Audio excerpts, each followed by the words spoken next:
अध्याय 21 नायकों का जमावड़ा। कृपया प्रतीक्षा करें। जैसे ही साउदर्न एजर्सवर्थ बाहर निकलने वाला था, एक नई आवाज आई।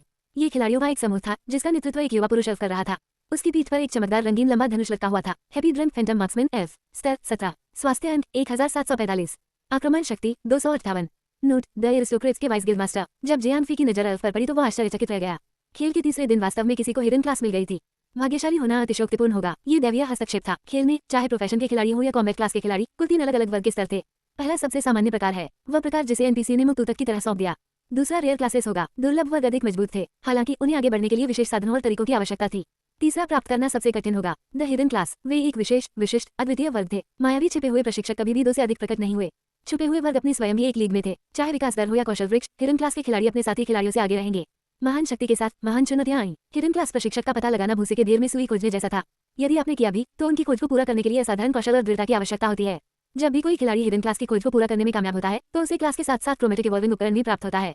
एक रंगीन विकसित उपकरण केवल खिलाड़ी के अपने स्तर के साथ ही बढ़ेगा। इतना ही नहीं था, क्रोमेटिक इवॉल्विंग उपकरण की वृद्धि दर गोल्टियर एपिक्टिया उपकरण के बराबर होगी। उस आदमी से सवाल करने की कोई जरूरत नहीं थी। वह धनुष जो कई रंगों में चमक रहा था, उसके लिए हंटर की हिडन क्लास होने का पर्याप्त प्रमाण था। उसकी पीठ पर लगे धनुष में लेवल 15 गोल्टिया हथियार के समान शक्ति थी।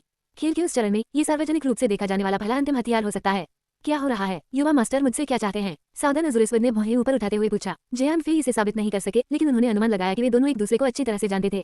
हो भाई एजर्सवर्थ, कृपया बहुत विनम्र मत बनो। बस मुझे हैप्पी कहो। हैप्पी ड्रंक ने अपने चेहरे पर मुस्कान के साथ कहा। वह आदमी शुरू से ही सुंदर था, और जब वो इतनी खूबसूरती से मुस्कुराता था तो इलाके की सभी लड़कियां कह उठती थीं, क्या हो मुझे त्यान्यू एंटरप्राइज के युवा मास्टर के साथ और कैसा व्यवहार करना चाहिए। मुझे डर है कि मैं खुद को सम्मान छोड़ने की इजाजत नहीं दे सकता, साउदर्न एजर्सवर्थ ने कहा जब उसने हैप्पी ड्रंक की ओर पीठ कर ली। उस बयान ने इतने सारे अंतर्मन और विरोधाभास थे कि जेआनफी को अब यकीन हो गया था कि इन दोनों का कुछ काला इतिहास साझा है। योगिनी के चेहरे पर प्रसन्न भाग्यशाली अभिव्यक्ति गायब हो गई। ठीक है, मैं पीछा करना बंद कर दूंगा। भाई एजर्सवर्थ ने अभी उपकरण के 300 सेट खरीदे हैं। क्या ये थोड़ा ज्यादा नहीं है? ये गलत है। भाई हैप्पी ड्रंक सही है। भाई एजर्सवर्थ, बेहतर होगा कि आप अपनी पीठ पर नजर रखें।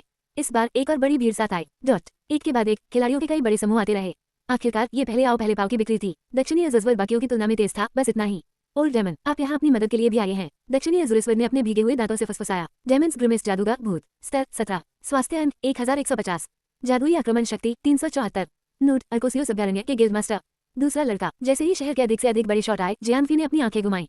फिर लॉन्च के बाद ये केवल तीसरा दिन था। लोगों के एक समूह को गिल्ड बनाने के लिए 1000 सोने के सिक्के एकत्र करने के लिए या तो पेशेवर खिलाड़ियों का एक समूह होना चाहिए, या खिलाड़ियों का एक समूह होना चाहिए जिन्होंने अपनी जीवन बचत एक विशाल बर्तन में फेंक दी। किसी भी तरह इससे केवल 2 बातें साबित हुई। 1, वे मजबूत खिलाड़ी थे। 2, उनके पास कई खिलाड़ी थे जो उनका समर्थन कर रहे थे। हम सैकड़ों उपकरण, यह कोई छोटी संख्या नहीं है, आप जानते हैं। अब जब हम सब यहाँ हैं, तो चलो उन सभी को बांट दें। अगर लड़कियां यहाँ आ गईं, तो यह एक और मुंह का चारा होगा। जेआनफी कांप उठी। डेमन की ग्रिमेस की आवाज इतनी कर्कश थी कि यह बेहद असहज महसूस होता था। शैतान के बारे में बोलो और वह प्रकट हो जाएगी। मेरी पीठ पीछे बात कर रहे हो ना? क्या तुम मौत को दावत दे रहे हो? पहले से ही भारी भीड़ के पीछे से एक गहरी लेकिन निर्विवाद रूप से महिला आवाज को धारते हुए सुना जा सकता था। दूसरा, वास्तव में, हालांकि जेआनफी को इसकी उपस्थिति से झटका लगा था। लेडी कैसानोवा योद्धा मिनोटॉर स्तर 18। स्वास्थ्य अंक 2150। आक्रमण शक्ति 178। नोट: मैगीथीव्स के गिल्ड मास्टर। मिनोटॉर्स को छुपी हुई जाति नहीं माना जाता था। वे ओर्क्स की एक उप प्रजाति मात्र थे। सींगों और फर से भरे शरीर के कारण बहुत से खिलाड़ी उस दौड़ को चुनने पर विचार नहीं करेंगे। यही कारण है कि जेआनफी अब एक ही समय में भयभीत और चकित होकर अपना मुंह खोले हुए देख रहा था। किस प्रकार की महिला मिनोटॉर बनना चाहेगी? वास्तविक जीवन में ये काफी लंबी महिला थी। मोटे शरीर के साथ 185 सेमी की ऊंचाई पर खड़े होकर मिनोटॉर दौड़ का चयन करने से उन विशेषताओं में वृद्धि हुई, जिसके परिणामस्वरूप 250 सेमी लंबा वह जानवर बन गया। जैसे ही वह प्रकट हुई, भीड़ शांत हो गई और एक से अधिक निचले जबड़े जमीन पर गिरे। एफएमएल, आप उसे महिला कैसे कह सकते हैं? जेआनफी ने मन ही मन सोचा। पोकर चेहरे पर उनकी महारत उस पल में चमक गई, लेकिन उन्हें तब वास्तव में अपने जीवन का डर था। जेआनफी अपने डर में अकेले नहीं थे। डेमन की ग्रिमेस का आकार छोटा हो गया था और वो फफक कर बोला, तुम्हारे बारे में कौन बात कर रहा है? कोई भी तुम्हारी पीठ पीछे बात करने की हिम्मत नहीं करेगा। HMPH, ऐसा लगता है कि सभी महत्वपूर्ण खिलाड़ी पहले से ही यहाँ मौजूद हैं। खैर, चलो उपकरण बांट लें। मैं अपने लिए 100 ले रहा हूँ। लेडी कासानोवा ने डेमन की मुस्कुराहट को घूरकर देखा और चिल्लाई, उद्धरण चिन्ह डॉट सौदा। तीनों प्रमुख खिलाड़ियों ने तुरंत सिर हिलाया। वह प्रतिक्रिया उसकी शक्ति को बहुत कुछ बयां करती है। मैगीथीव्स कितने शक्तिशाली थे वहाँ, और फिर दक्षिणी एजर्सवर्थ ने जेआनफी की मूल कीमत पर सभी को सामान दोबारा बेच दिया।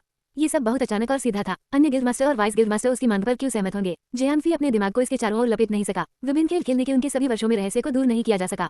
मैगीथीव्स, द एरिस्टोक्रेट्स और आर्कोसियोस सेंचुरी, वे 3 संघ मिरोनलाइट सिटी के धमकाने वाले थे। हालांकि वे चीन के गेमिंग समुदाय में केवल यादृच्छिक गिल्ड थे। मैगीथीव्स कुछ और था। उन्हें संपूर्ण चीन में एक पेशेवर संघ माना जाता था। गिल्ड ने वहां मौजूद किसी भी वायरल MMORPG में अपनी उपस्थिति दर्ज कराई। वह लड़की लेडी कैसानोवा स्वयं पहले से ही एक कठिन पागल थी। उनके पति बिली बॉय और भी अधिक प्रसिद्ध थे। उन्हें डिमोलिशन मैन करार दिया गया था। उनके पीवीपी और बड़े पैमाने के युद्ध कौशल ने अन्य खेलों में खिलाड़ियों को विभिन्न किलों को नष्ट करने, शहरों को बर्बाद करने, खिलाड़ियों के मानचित्रों को साफ करने के लिए प्रेरित किया।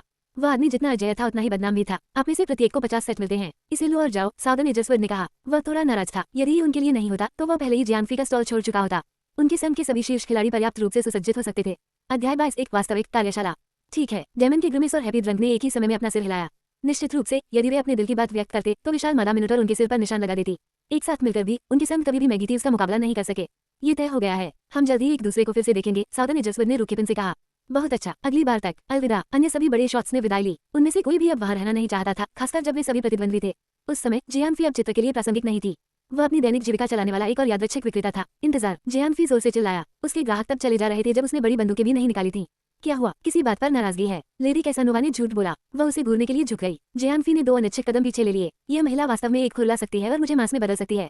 जियानफी ने अपने अगले शब्द सावधानी से और धीरे से चुने। मेरे पास बिक्री के लिए कुछ और उपकरण हैं, हरे ग्रेड वाले। क्या आप उन्हें खरीदना चाहेंगे? हाँ, उन्हें मुझे बेच दो। तुम्हारे पास हरे वाले हैं, मैं आपकी पेशकश की हर चीज ले लूंगा। सभी 4 गिल्ड के प्रतिनिधियों ने अलग अलग प्रतिक्रिया दी, लेकिन लेडी कैसानोवा की आवाज उन सभी पर हावी हो गई। 250 सेमी मिनोटॉर ने एक बड़ा कदम आगे बढ़ाया। उसका चेहरा भी जियानफी के इतना करीब था कि वह उसे चूम सकती थी। यदि मौजूदा बाधाओं के आधार पर गणना की जाए तो जियानफी के 300 व्हाइट उपकरण कम से कम 3 से 5 ग्रीन उपकरण का उत्पादन कर सकते हैं। उस ज्ञान को ध्यान में रखते हुए वे चारों जानते थे कि उन्हें इन रत्नों के लिए जी जान से लड़ना होगा। मेरे पास 70 हरित उपकरण हैं, वे सभी अतिरिक्त कौशल के साथ हैं। जियानफी ने ये सुनिश्चित किया कि वे हर शब्द पर ध्यान दें। क्या? लेडी कैसानोवा ने अपनी आंखें घुमाई। 70 ग्रीन उपकरण विश्वास के निलंबन को बढ़ा रहे थे। 10,000 से भी कम खिलाड़ी अभी लेवल 10 तक पहुंचे थे और कई अन्य अभी भी बिगिनर्स विलेज में खेलकर अपने जीवन का आनंद ले रहे थे। इस प्रकार हरित उपकरणों की कोई संख्या नहीं होगी, 50 से अधिक नहीं हो सका। फिर भी ये छोटा लड़का वहां खड़ा था और कह रहा था कि उसके पास 70 है और उसके ऊपर अतिरिक्त कौशल भी है। कितना हास्यास्पद दावा है। ये दावा करने जैसा था कि पृथ्वी पर 3 सूर्य और 8 चंद्रमा है। डनलाइट सिटी का उल्लेख न करें, सभी 4 शहर संयुक्त रूप से कौशल से भरपूर 50 हरित उपकरण इकट्ठा कर सकते हैं। बच्चे, मुझे बकवास मत करो। अगर तुम 70 ग्रीन उपकरण होने का दावा करते हो तो भी मैं उसे छोड़ सकती हूँ, लेकिन 70 ग्रीन उपकरण बेचने का दावा कर रही हूँ, सभी कौशल से भरपूर। क्या तुम्हें ध्यान देने की जरूरत है? तुम मेरा खर्च नहीं उठा सकते, लेडी कैसानोवा ने जियानफी से मुंह मोड़ते हुए कहा। हो, क्या आप सचमुच मानते हैं कि कार्यशाला इतनी अप्रभावी है? हमारे पास 24 घंटे काम करने वाले पेशेवर इन-हाउस एनहांसर हैं, अन्यथा हम 70 ग्रीन उपकरण कैसे तैयार कर सकते थे? हमें अपना गौरव है। जियानफी ने ऐसे कहा जैसे ये कुछ भी नहीं था। रोसेट रोज को पता था कि उसने ये कैसे किया, लेकिन वह ये बर्दाश्त नहीं कर सकता था कि कोई और उसके तरीकों के बारे में जान सके। वे जितना कम जानते थे उतना अच्छा था। अगर ये खबर फैल गई कि जियानफी अपनी नींद में ऐसे उपकरण का उत्पादन कर सकता है तो गेम मास्टर्स उसके खून के लिए तैयार हो जाएंगे। बढ़ाने वाला उन चारों के चेहरे पर भय और अविश्वास के भाव थे। जियानफी ने साबित कर दिया था कि वह उस तरह का खिलाड़ी नहीं है जैसा उन्होंने उसे समझा था। हो सकता है कि लड़का भी उनके बराबर ही खड़ा हो। इनहंसर अपने आप में एक पेशा था। हालांकि क्लासरूम के दौरान चलने वाले गेम सवा की तरह ही दुर्लभ थी। कारण काफी सरल होगा। इनहंसर केवल उन सामग्रियों के साथ काम कर सकते हैं जो विशेष रूप से ग्रीन टी उपकरण या उच्चतर को नष्ट करने से प्राप्त होती हैं। चूंकि सवा अभी भी शिशु अवस्था में था, कोई भी खिलाड़ी किसी एक पेशे के लिए अपने ग्रीन उपकरण का त्याग नहीं करेगा। यहाँ तक कि लोहार भी अपने सफेद स्तरीय उपकरणों को नष्ट नहीं करेंगे। यहाँ तक कि संपूर्ण पेशेवर संघ भी ऐसा करने का जोखिम नहीं उठा सकते थे। ऐसी प्रणाली का उद्देश्य केवल इसके मध्य खेल चरण को ही लागू करना था। जियानफी ने अहंकारपूर्वक कहा, यदि ये तथ्य न होता कि हमारे बैंक घाटे में चल रहे होते तो हमने पहले ही इन ग्रीन बैंक को नष्ट कर दिया होता। अपनी कीमत बताएं। लेडी कैसानोवा दहाड़ उठी। खेल के तीसरे दिन गिल्ड में एक भी एनहांसर का होना इस दुनिया से अलग बात थी। मैगी थीव से आगे किसी का होना लेडी कैसानोवा की भविष्यवाणियों से बाहर था। लेकिन वहाँ वो खजाना था जो ठीक उसकी आंखों के सामने पड़ा हुआ था। उसे यथासंभव अधिक से अधिक हरित उपकरण प्राप्त करने पर काम करना होगा। बाकी सब बाद में निपटा लिया जाएगा। जियानफी ने कहा, प्रत्येक एक सोने का सिक्का, कोई चयन नहीं, जैसे मैं कोई पसंदीदा नहीं चुनूंगा, चाहे वह अच्छा हो या बकवास, यह अब भगवान पर निर्भर है। भले ही हरित उपकरण की कीमत केवल 50 चांदी के सिक्कों के आसपास होगी, कौशल वाले उपकरणों की कीमत इससे दोगुनी होगी। हाँ, उन चारों ने सिर हिलाया। यह वितरण का सबसे अच्छा और सबसे निष्पक्ष तरीका था। स्वास्थ्य अंकों में 10% वृद्धि वाला एक उपकरण और 10 तांबे के सिक्कों को चुराने की 10% संभावना वाला दूसरा उपकरण, दोनों में बहुत अंतर था। एक एक करके उनका मूल्यांकन करने का प्रयास करने में बहुत अधिक समय लगेगा। दोस्तों, आप क्या कहते हैं? लेडी कैसानोवा ने चुटकी ली। एक ही नजर में मैगी थीव्स के सभी सदस्य स्टार में घुस गए और अन्य खिलाड़ियों को भगा दिया। छोटे गिल्ड और पब प्लेयर कभी भी ग्रीन टी उपकरण पर अपना हाथ नहीं जमा पाएंगे, भले ही वे इसे वहन कर सके। इसके बारे में ज्यादा कुछ नहीं कहा जा सकता। सबसे बड़े बदमाश शहर में थे। यह आपकी कॉल है, बहन कैसानोवा, हैप्पी ड्रंक ने शर्म से मुस्कुराते हुए कहा। चारों में से सबसे ताकतवर होने के कारण उसके बारे में कुछ खास नहीं किया जा सका, तब भी नहीं जब बाकी 3 लोग एक साथ आ गए हों। मैं 25 लूंगा, तुम्हें 15-15 मिलेंगे। लेडी कैसानोवा ने एक पल सोचने के बाद कहा, ठीक है, सहमत हूँ, लेकिन हमें पहली पसंद मिलती है। यह एक उचित सौदा था। उन्हें बैचों में आइटम चुनना होगा, क्योंकि जियानफी ने पहले ही आवाज उठाई थी कि कोई चयनात्मक चयन नहीं होगा। आगे बढ़ें, लेडी कैसानोवा ने अपनी सहमति देते हुए कहा, मैं पहले 15 लेता हूँ। दूसरा यहाँ, ऐसा लगता है कि मेरे पास अंतिम 15 बचे हैं। उन्होंने जल्दी से अपनी बारी ले ली। हो, आपके संरक्षण के लिए धन्यवाद। जियानफी खुशी से मुस्कुराए। छोटे भाई, आपका नाम क्या है? आइए हम दोस्त बने। यदि आपकी छोटी कार्यशाला कभी अपना सामान दोबारा भरती है तो कृपया मुझे अपना पहला ग्राहक समझें। लेडी कैसानोवा ने जियानफी की ओर झुकते हुए कहा, क्या वह वास्तव में मोहक बनने की कोशिश कर रही थी? आखिर यह मादागाई क्या कर रही है? क्या वह मेरा गला घोंटने की कोशिश कर रही है? जियानफी निराश और भयभीत दोनों थी। यह विशालकाय महिला वास्तव में गहरे कॉन्ट्राल्टो में उसके कानों में फुसफुसाने के लिए झुकी थी। ये डरावना था क्योंकि खिलाड़ी उसके करीब झुक गया और अपनी गहरी आवाज में उसके कानों में फुसफुसाया। आखिरकार उसने इसे निगल लिया और उसे अपना नाम दिया। बड़े शॉट्स के साथ संबंध बनाना महत्वपूर्ण था। हाँ, वर्डियोर ग्लाइडर, हे, मुझे तुम्हारा स्टाइल बॉय पसंद है। डेमन के ग्रिमेस ने जियानफी की प्रशंसा की, क्योंकि उन्होंने भी जियानफी से दोस्ती करने का निमंत्रण भेजा था। यदि आप कोई गंभीर व्यवसाय करना चाहते हैं तो कृपया मुझसे संपर्क करें। मैं चाहता हूं कि हम भविष्य में साथ मिलकर काम कर सकें। मुझे यकीन है कि आप मुझे अपना दोस्त बनाकर खुश होंगे। साउदर्न एजर्सवर्थ और हैप्पी ड्रंक दोनों ने भी अपने निमंत्रण भेजे। वे सभी एक ही विचार सोच रहे थे। उससे मित्रता करना एक बड़े पैमाने पर उपकरण बनाने वाली कार्यशाला से मित्रता करने के समान ही अच्छा था। इससे भी अधिक उनके पास वास्तविक इन-हाउस एनहांसर थे। छोटे भाई, आपने मैगी थीव्स के बारे में सुना होगा और हम क्या कर सकते हैं? उन खतरनाक छोटे संघों पर और अधिक ध्यान न दें, बस मेरे बारे में सोचो। लेडी कैसानोवा ने बड़ी रोएदार आंख से झपकाते हुए कहा। हाँ हाँ, जियानफी ने दूसरी ओर न देखने की पूरी कोशिश की। यदि लेडी कैसानोवा शहर की सबसे प्रभावशाली हस्ती नहीं होती तो वो उस पर नजर भी नहीं डालता। अध्याय 23 कक्षा स्तर में वृद्धि। हाथ में ग्रीन टियर उपकरण के साथ सभी 4 गिल्ड प्रतिनिधि अब अपने स्वयं के विशिष्ट दस्ते बना सकते हैं। खुली दुनिया के सभी मालिकों के पास जल्द ही उनके जीवन का समय होगा। मजबूत उपकरणों के समर्थन से वे खिलाड़ी बॉस को मार सकते थे, दुर्लभ ड्रॉप्स और प्रचुर मात्रा में अनुभवन प्राप्त कर सकते थे। उस बैच को बेचने के बाद जियानफी ने कुल 130 सोने के सिक्के अर्जित किए थे। सामग्री लागत के लिए 50 सोने के सिक्के निकाले, यह 80 सोने के सिक्कों का शुद्ध लाभ था। ये सब रहस्यमय अंगूठी की शक्ति के कारण था। तीसरे स्तर पर पहुंचने के बाद रिंग ने अब जियानफी को 20 लाख प्रदान किया, साथ ही आरोही उपकरण तैयार करने में उसकी सफलता दर भी बढ़ा दी। अपनी जेबों में 100 से अधिक सोने के सिक्के भरकर जियानफी ने जितना संभव हो उतना सामान खरीदा। भले ही उन्होंने बोनस कौशल और विशेषता के 700 से अधिक ग्रीन उपकरण तैयार किए थे, केवल वे जो औसत से ऊपर थे जियानफी के फिल्टर को पार कर पाए थे। फिर भी उन्हें रोसेट नाइटहुड की लड़कियों को फेंक दिया गया था। उनके लिए वे अभूतपूर्व थे, लेकिन जियानफी के लिए वे केवल स्क्रैप थे जो उन्हें संतुष्ट नहीं कर सकते थे। उत्तम उपकरण पाने के लिए जियानफी को सबसे पारंपरिक अचूक तरीके का सहारा लेना पड़ा। बड़े पैमाने पर क्राफ्टिंग। जब तक उसके लिए हथौड़े मारने के लिए धातु की कोई कमी नहीं थी, निश्चित रूप से किसी दिन उत्तम नमूना सामने आ सकता था। कुछ त्वरित गिनती के बाद जियानफी ने तांबे के अयस्कों पर सभी 130 सोने के सिक्के खर्च कर दिए। सभी 130 ढेर उसे स्मेल्टिंग में एक नया स्तर प्रदान करने के लिए पर्याप्त होंगे।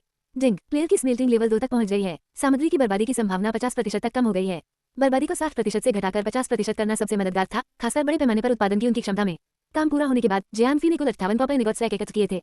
गलाने की प्रक्रिया के अंत तक जियानफी ने पाया कि उसका अनुभव स्तर और ऊपर नहीं जाएगा। जाहिर तौर पर यदि वह अपने गलाने के स्तर को बढ़ाना जारी रखना चाहता है तो उसे उच्च श्रेणी के अयस्कों को गलाना शुरू करना होगा। जागने का लगभग समय हो गया था और जियानफी ने अपने परिश्रम को समाप्त करने का फैसला किया। लोहार की कार्यशाला में अस्थायी भंडारण पहले से ही क्षमता पर था। जियानफी ने अगले दिन क्राफ्टिंग प्रक्रिया जारी रखने की योजना बनाते हुए सभी 58 स्टैक को अपने निजी बैंक भंडारण में स्थानांतरित कर दिया। डिंग, खिलाड़ियों ध्यान दें, 30 मिनट में बंद हो जाएगा। कृपया डिस्कनेक्ट होने से पहले पर्याप्त तैयारी कर लें। एक नए दिन, एक नए जीवन का आनंद लें। लगभग समय हो गया था। जियानफी ने अभी सभी 58 स्टैक को अपने बैंक में स्थानांतरित करना समाप्त किया था। अस्थायी भंडारण बिल्कुल अपने नाम के अनुरूप था। जब भी सब बंद होगा तो इसे साफ कर दिया जाएगा। जियानफी अपनी प्रगति से संतुष्ट होकर जाग गया। नाश्ते के बाद जियानफी स्कूल चली गई, लेकिन उस दिन कुछ अलग था। जियानफी की यात्राएं आमतौर पर सांसारिक और बिना किसी घटना के थीं। उस सुबह ऐसा लग रहा था कि हर तरफ से चकाचौंध आ रही है। अपनी कक्षा के रास्ते में वह छात्रों को अपना नाम फुसफुसाते हुए सुन सकता था। यह शायद उस बास्केटबॉल प्रतियोगिता के कारण था जो उसने एक दिन पहले जीती थी। लुकी लुकी, ये प्रसिद्ध जियानफी है। क्या वह वही है? वह एथलेटिक प्रकार का नहीं दिखता। टीस्क, आप क्या जानते हैं? ये बिल्कुल इसलिए है क्योंकि वह ऐसा नहीं लगता है कि वो कोई खेल खेलता है। बच्चा अच्छा है। उसने 6ठी कक्षा को ऐसे बर्बाद कर दिया जैसे कि वे बच्चे हों। क्या? तब तो वह सचमुच बहुत अच्छा होगा। आहा, वह कुछ कोनों से थोड़ा प्यारा दिखता है। पीएसएस, कोशिश भी मत करो। जिनोगल, उद्धरण चिन्ह डॉट उद्धरण चिन्ह, उद्धरण चिन्ह डॉट उद्धरण चिन्ह। मैं तुम्हें अच्छे से चपटा कर दूंगा। डॉट, देखो, यह बास्केटबॉल सुपरमैन है। आप सही कह रहे हैं। चलो उससे बात करते हैं, शायद हम दोस्त बन सकते हैं। क्या इससे हमें आसान नहीं दिखता? आप सही कह रहे हैं। हमें उसकी कक्षा से किसी को हमारा परिचय कराने के लिए बुलाना चाहिए। अच्छा विचार। डॉट, और ऑस्कर उस बच्चे को जाता है। क्या नकली है? जब लोग उसका अपमान कर रहे हो तो वह हिलेगा भी नहीं। क्या आप उसका अपमान कर रहे हैं या आप उसकी प्रशंसा कर रहे हैं? अपना निर्णय लें। दोनों। झूठा, तुम्हें उससे बहुत ईर्ष्या हो रही है। अब सारी लड़कियां उसकी तरफ आकर्षित हो गई हैं। डॉट, जियानफी के लिए इसे संभालना बहुत मुश्किल था। सभी लड़कियों का हृदय अचानक बदल गया और सभी लड़के जियानफी से या तो प्रभावित थे या ईर्ष्यालु थे। ये सब उनकी अचानक प्रसिद्धि के कारण था। आखिरकार उन्होंने किताबी कीड़ों के एक वर्ग को 6ठी कक्षा के खिलाफ जीत दिलाई थी। एथलीटों का वर्ग कोई कम नहीं। उनकी लोकप्रियता जैक के बीनस्टॉक की तरह बढ़ गई थी, सड़क के किनारे एक कंकर से लेकर एक स्कूल सेलिब्रिटी तक। जियानफी उन युवा लड़कियों के लिए एक चुंबक थी जो अभी युवावस्था से गुजर रही थी। वे अभी भी युवा और भोले थे और वे किसी आदमी के ग्रे मैटर के बजाय उसके पेट पर लाल टपकाना पसंद करते थे। इस मामले में जब लुक्स की बात आई तो जियानफी औसत दर्जे का था, लेकिन लड़कियां फिर भी उसे सुपरस्टार मानती थीं। कभी कभी लड़कियों को पाने के लिए कुछ स्लैम डंक फेंकने की आवश्यकता होती है। जियानफी लंबे समय से अपने शरीर पर नियंत्रण रखता था। कक्षा में जाते समय वह अपना संयम बनाए रखने में कामयाब रहा। सच कहा जाए तो वह मन ही मन खुशी से चिल्ला रहा था। झाओ फेंग ने जियानफी की अपनी सीट लेने के लिए काफी समय तक इंतजार किया था। भाईफी, अब आप सुपरस्टार हैं। ओए, पीछे हटो। मैं सुपरस्टार हो सकता हूँ, लेकिन मैं समलैंगिक नहीं हूँ। जियानफी ने झाओ फेंग के चेहरे को अपने चेहरे से दूर धकेल दिया। वह अपनी मुस्कुराहट नहीं रोक सका। भाईफी, मुझे कभी नहीं पता था कि तुम अपनी प्रतिभा को इस तरह छुपाओगे। अरे, जब तुम सितारों के बीच हो तो मुझे भूलने की हिम्मत मत करना। झाओ फेंग चिल्लाया। दफा हो जाओ तुम। इसका क्या मतलब है? हो ऊपर सितारों के बीच PFFT। जियानफी ने झाओ फेंग पर कुकीज़ का एक पैकेट फेंकते हुए कहा। अच्छे आदमी, माफी स्वीकार है। झाओ फेंग ने पैकेट को फाड़ते हुए और अपना चेहरा पूरा भरते हुए कहा। डॉट, हाई स्कूल की कक्षाएं इतनी उबाऊ थी कि जियानफी खेल में से एक भी आइटम के बारे में सोच भी नहीं सकता था जिसे वह चुपचाप अंदर ले जा सके और अपनी पलकें हल्की कर सके। प्रथम वर्ष के विद्यार्थियों के बीच बास्केटबॉल प्रतियोगिता अभी भी चल रही थी। उस दिन 9वीं कक्षा को बिना किसी प्रतिद्वंद्वी के छोड़ दिया गया था।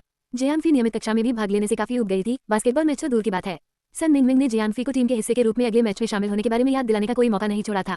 उसकी कक्षा के सर्वश्रेष्ठ लोग नरसंहार से बस कुछ ही दूर थे। अब जब सुन मिंगमिंग ने खुद को उनकी कक्षा से एक सुपर खिलाड़ी पाया था तो वो जियानफी को एक वर्कहॉर्स की तरह मानना बंद नहीं करेगी।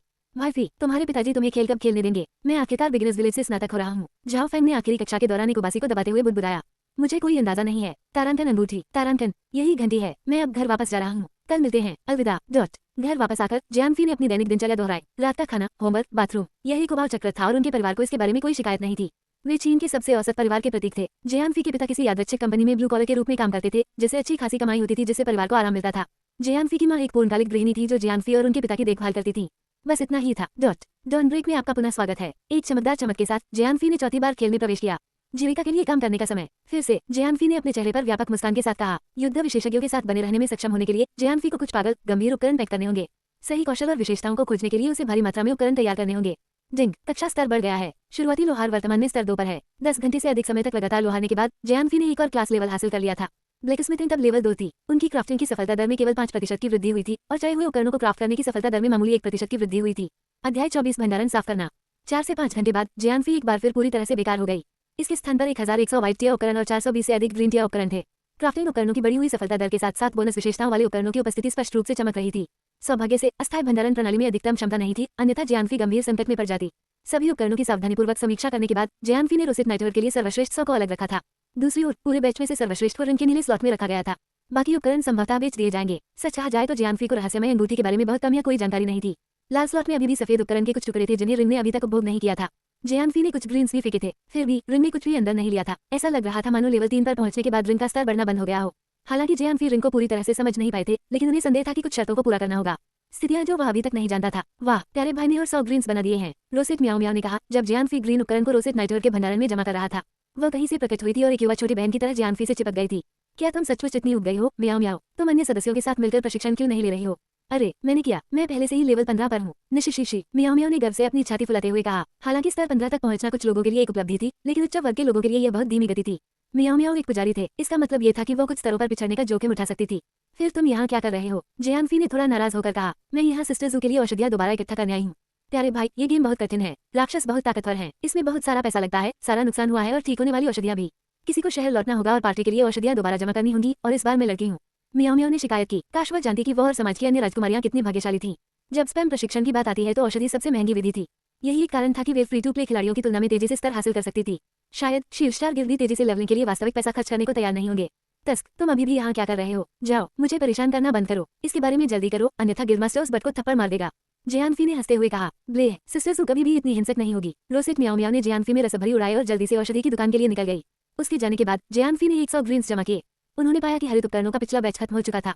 वर्तमान बैच को संभवतः उतनी ही जल्दी छीन लिया जाएगा। सबसे महत्वपूर्ण बात यह है कि सभी हेवी आर्मर कक्षाएं पूरी तरह से सुसज्जित होंगी। जियानफी द्वारा लगातार गिल्ड के शस्त्रागार की आपूर्ति और उन्नयन के साथ रोसेट नाइटवर जल्द ही पूरे खेल में सबसे सुसज्जित गिल्ड बन जाएगा। उनके प्रयासों से निस्संदेह उनकी लेवलिंग दर में भी वृद्धि होगी। उनकी सूची में 1000 से अधिक सफेद उपकरण और 300 हरे उपकरण बचे थे। उनसे निपटने का एकमात्र तरीका उन्हें बेच देना था, खासकर अब जब उसके पास आय का एक अच्छा स्रोत था। 4 गिल्ड, बिक्री के लिए बड़ी मात्रा में उपकरण। यदि आप उन्हें खरीदना चाहते हैं तो कृपया XXX पर आएं। जियानफी ने सभी 4 बड़ी हस्तियों के लिए एक ही संदेश कॉपी पेस्ट किया था।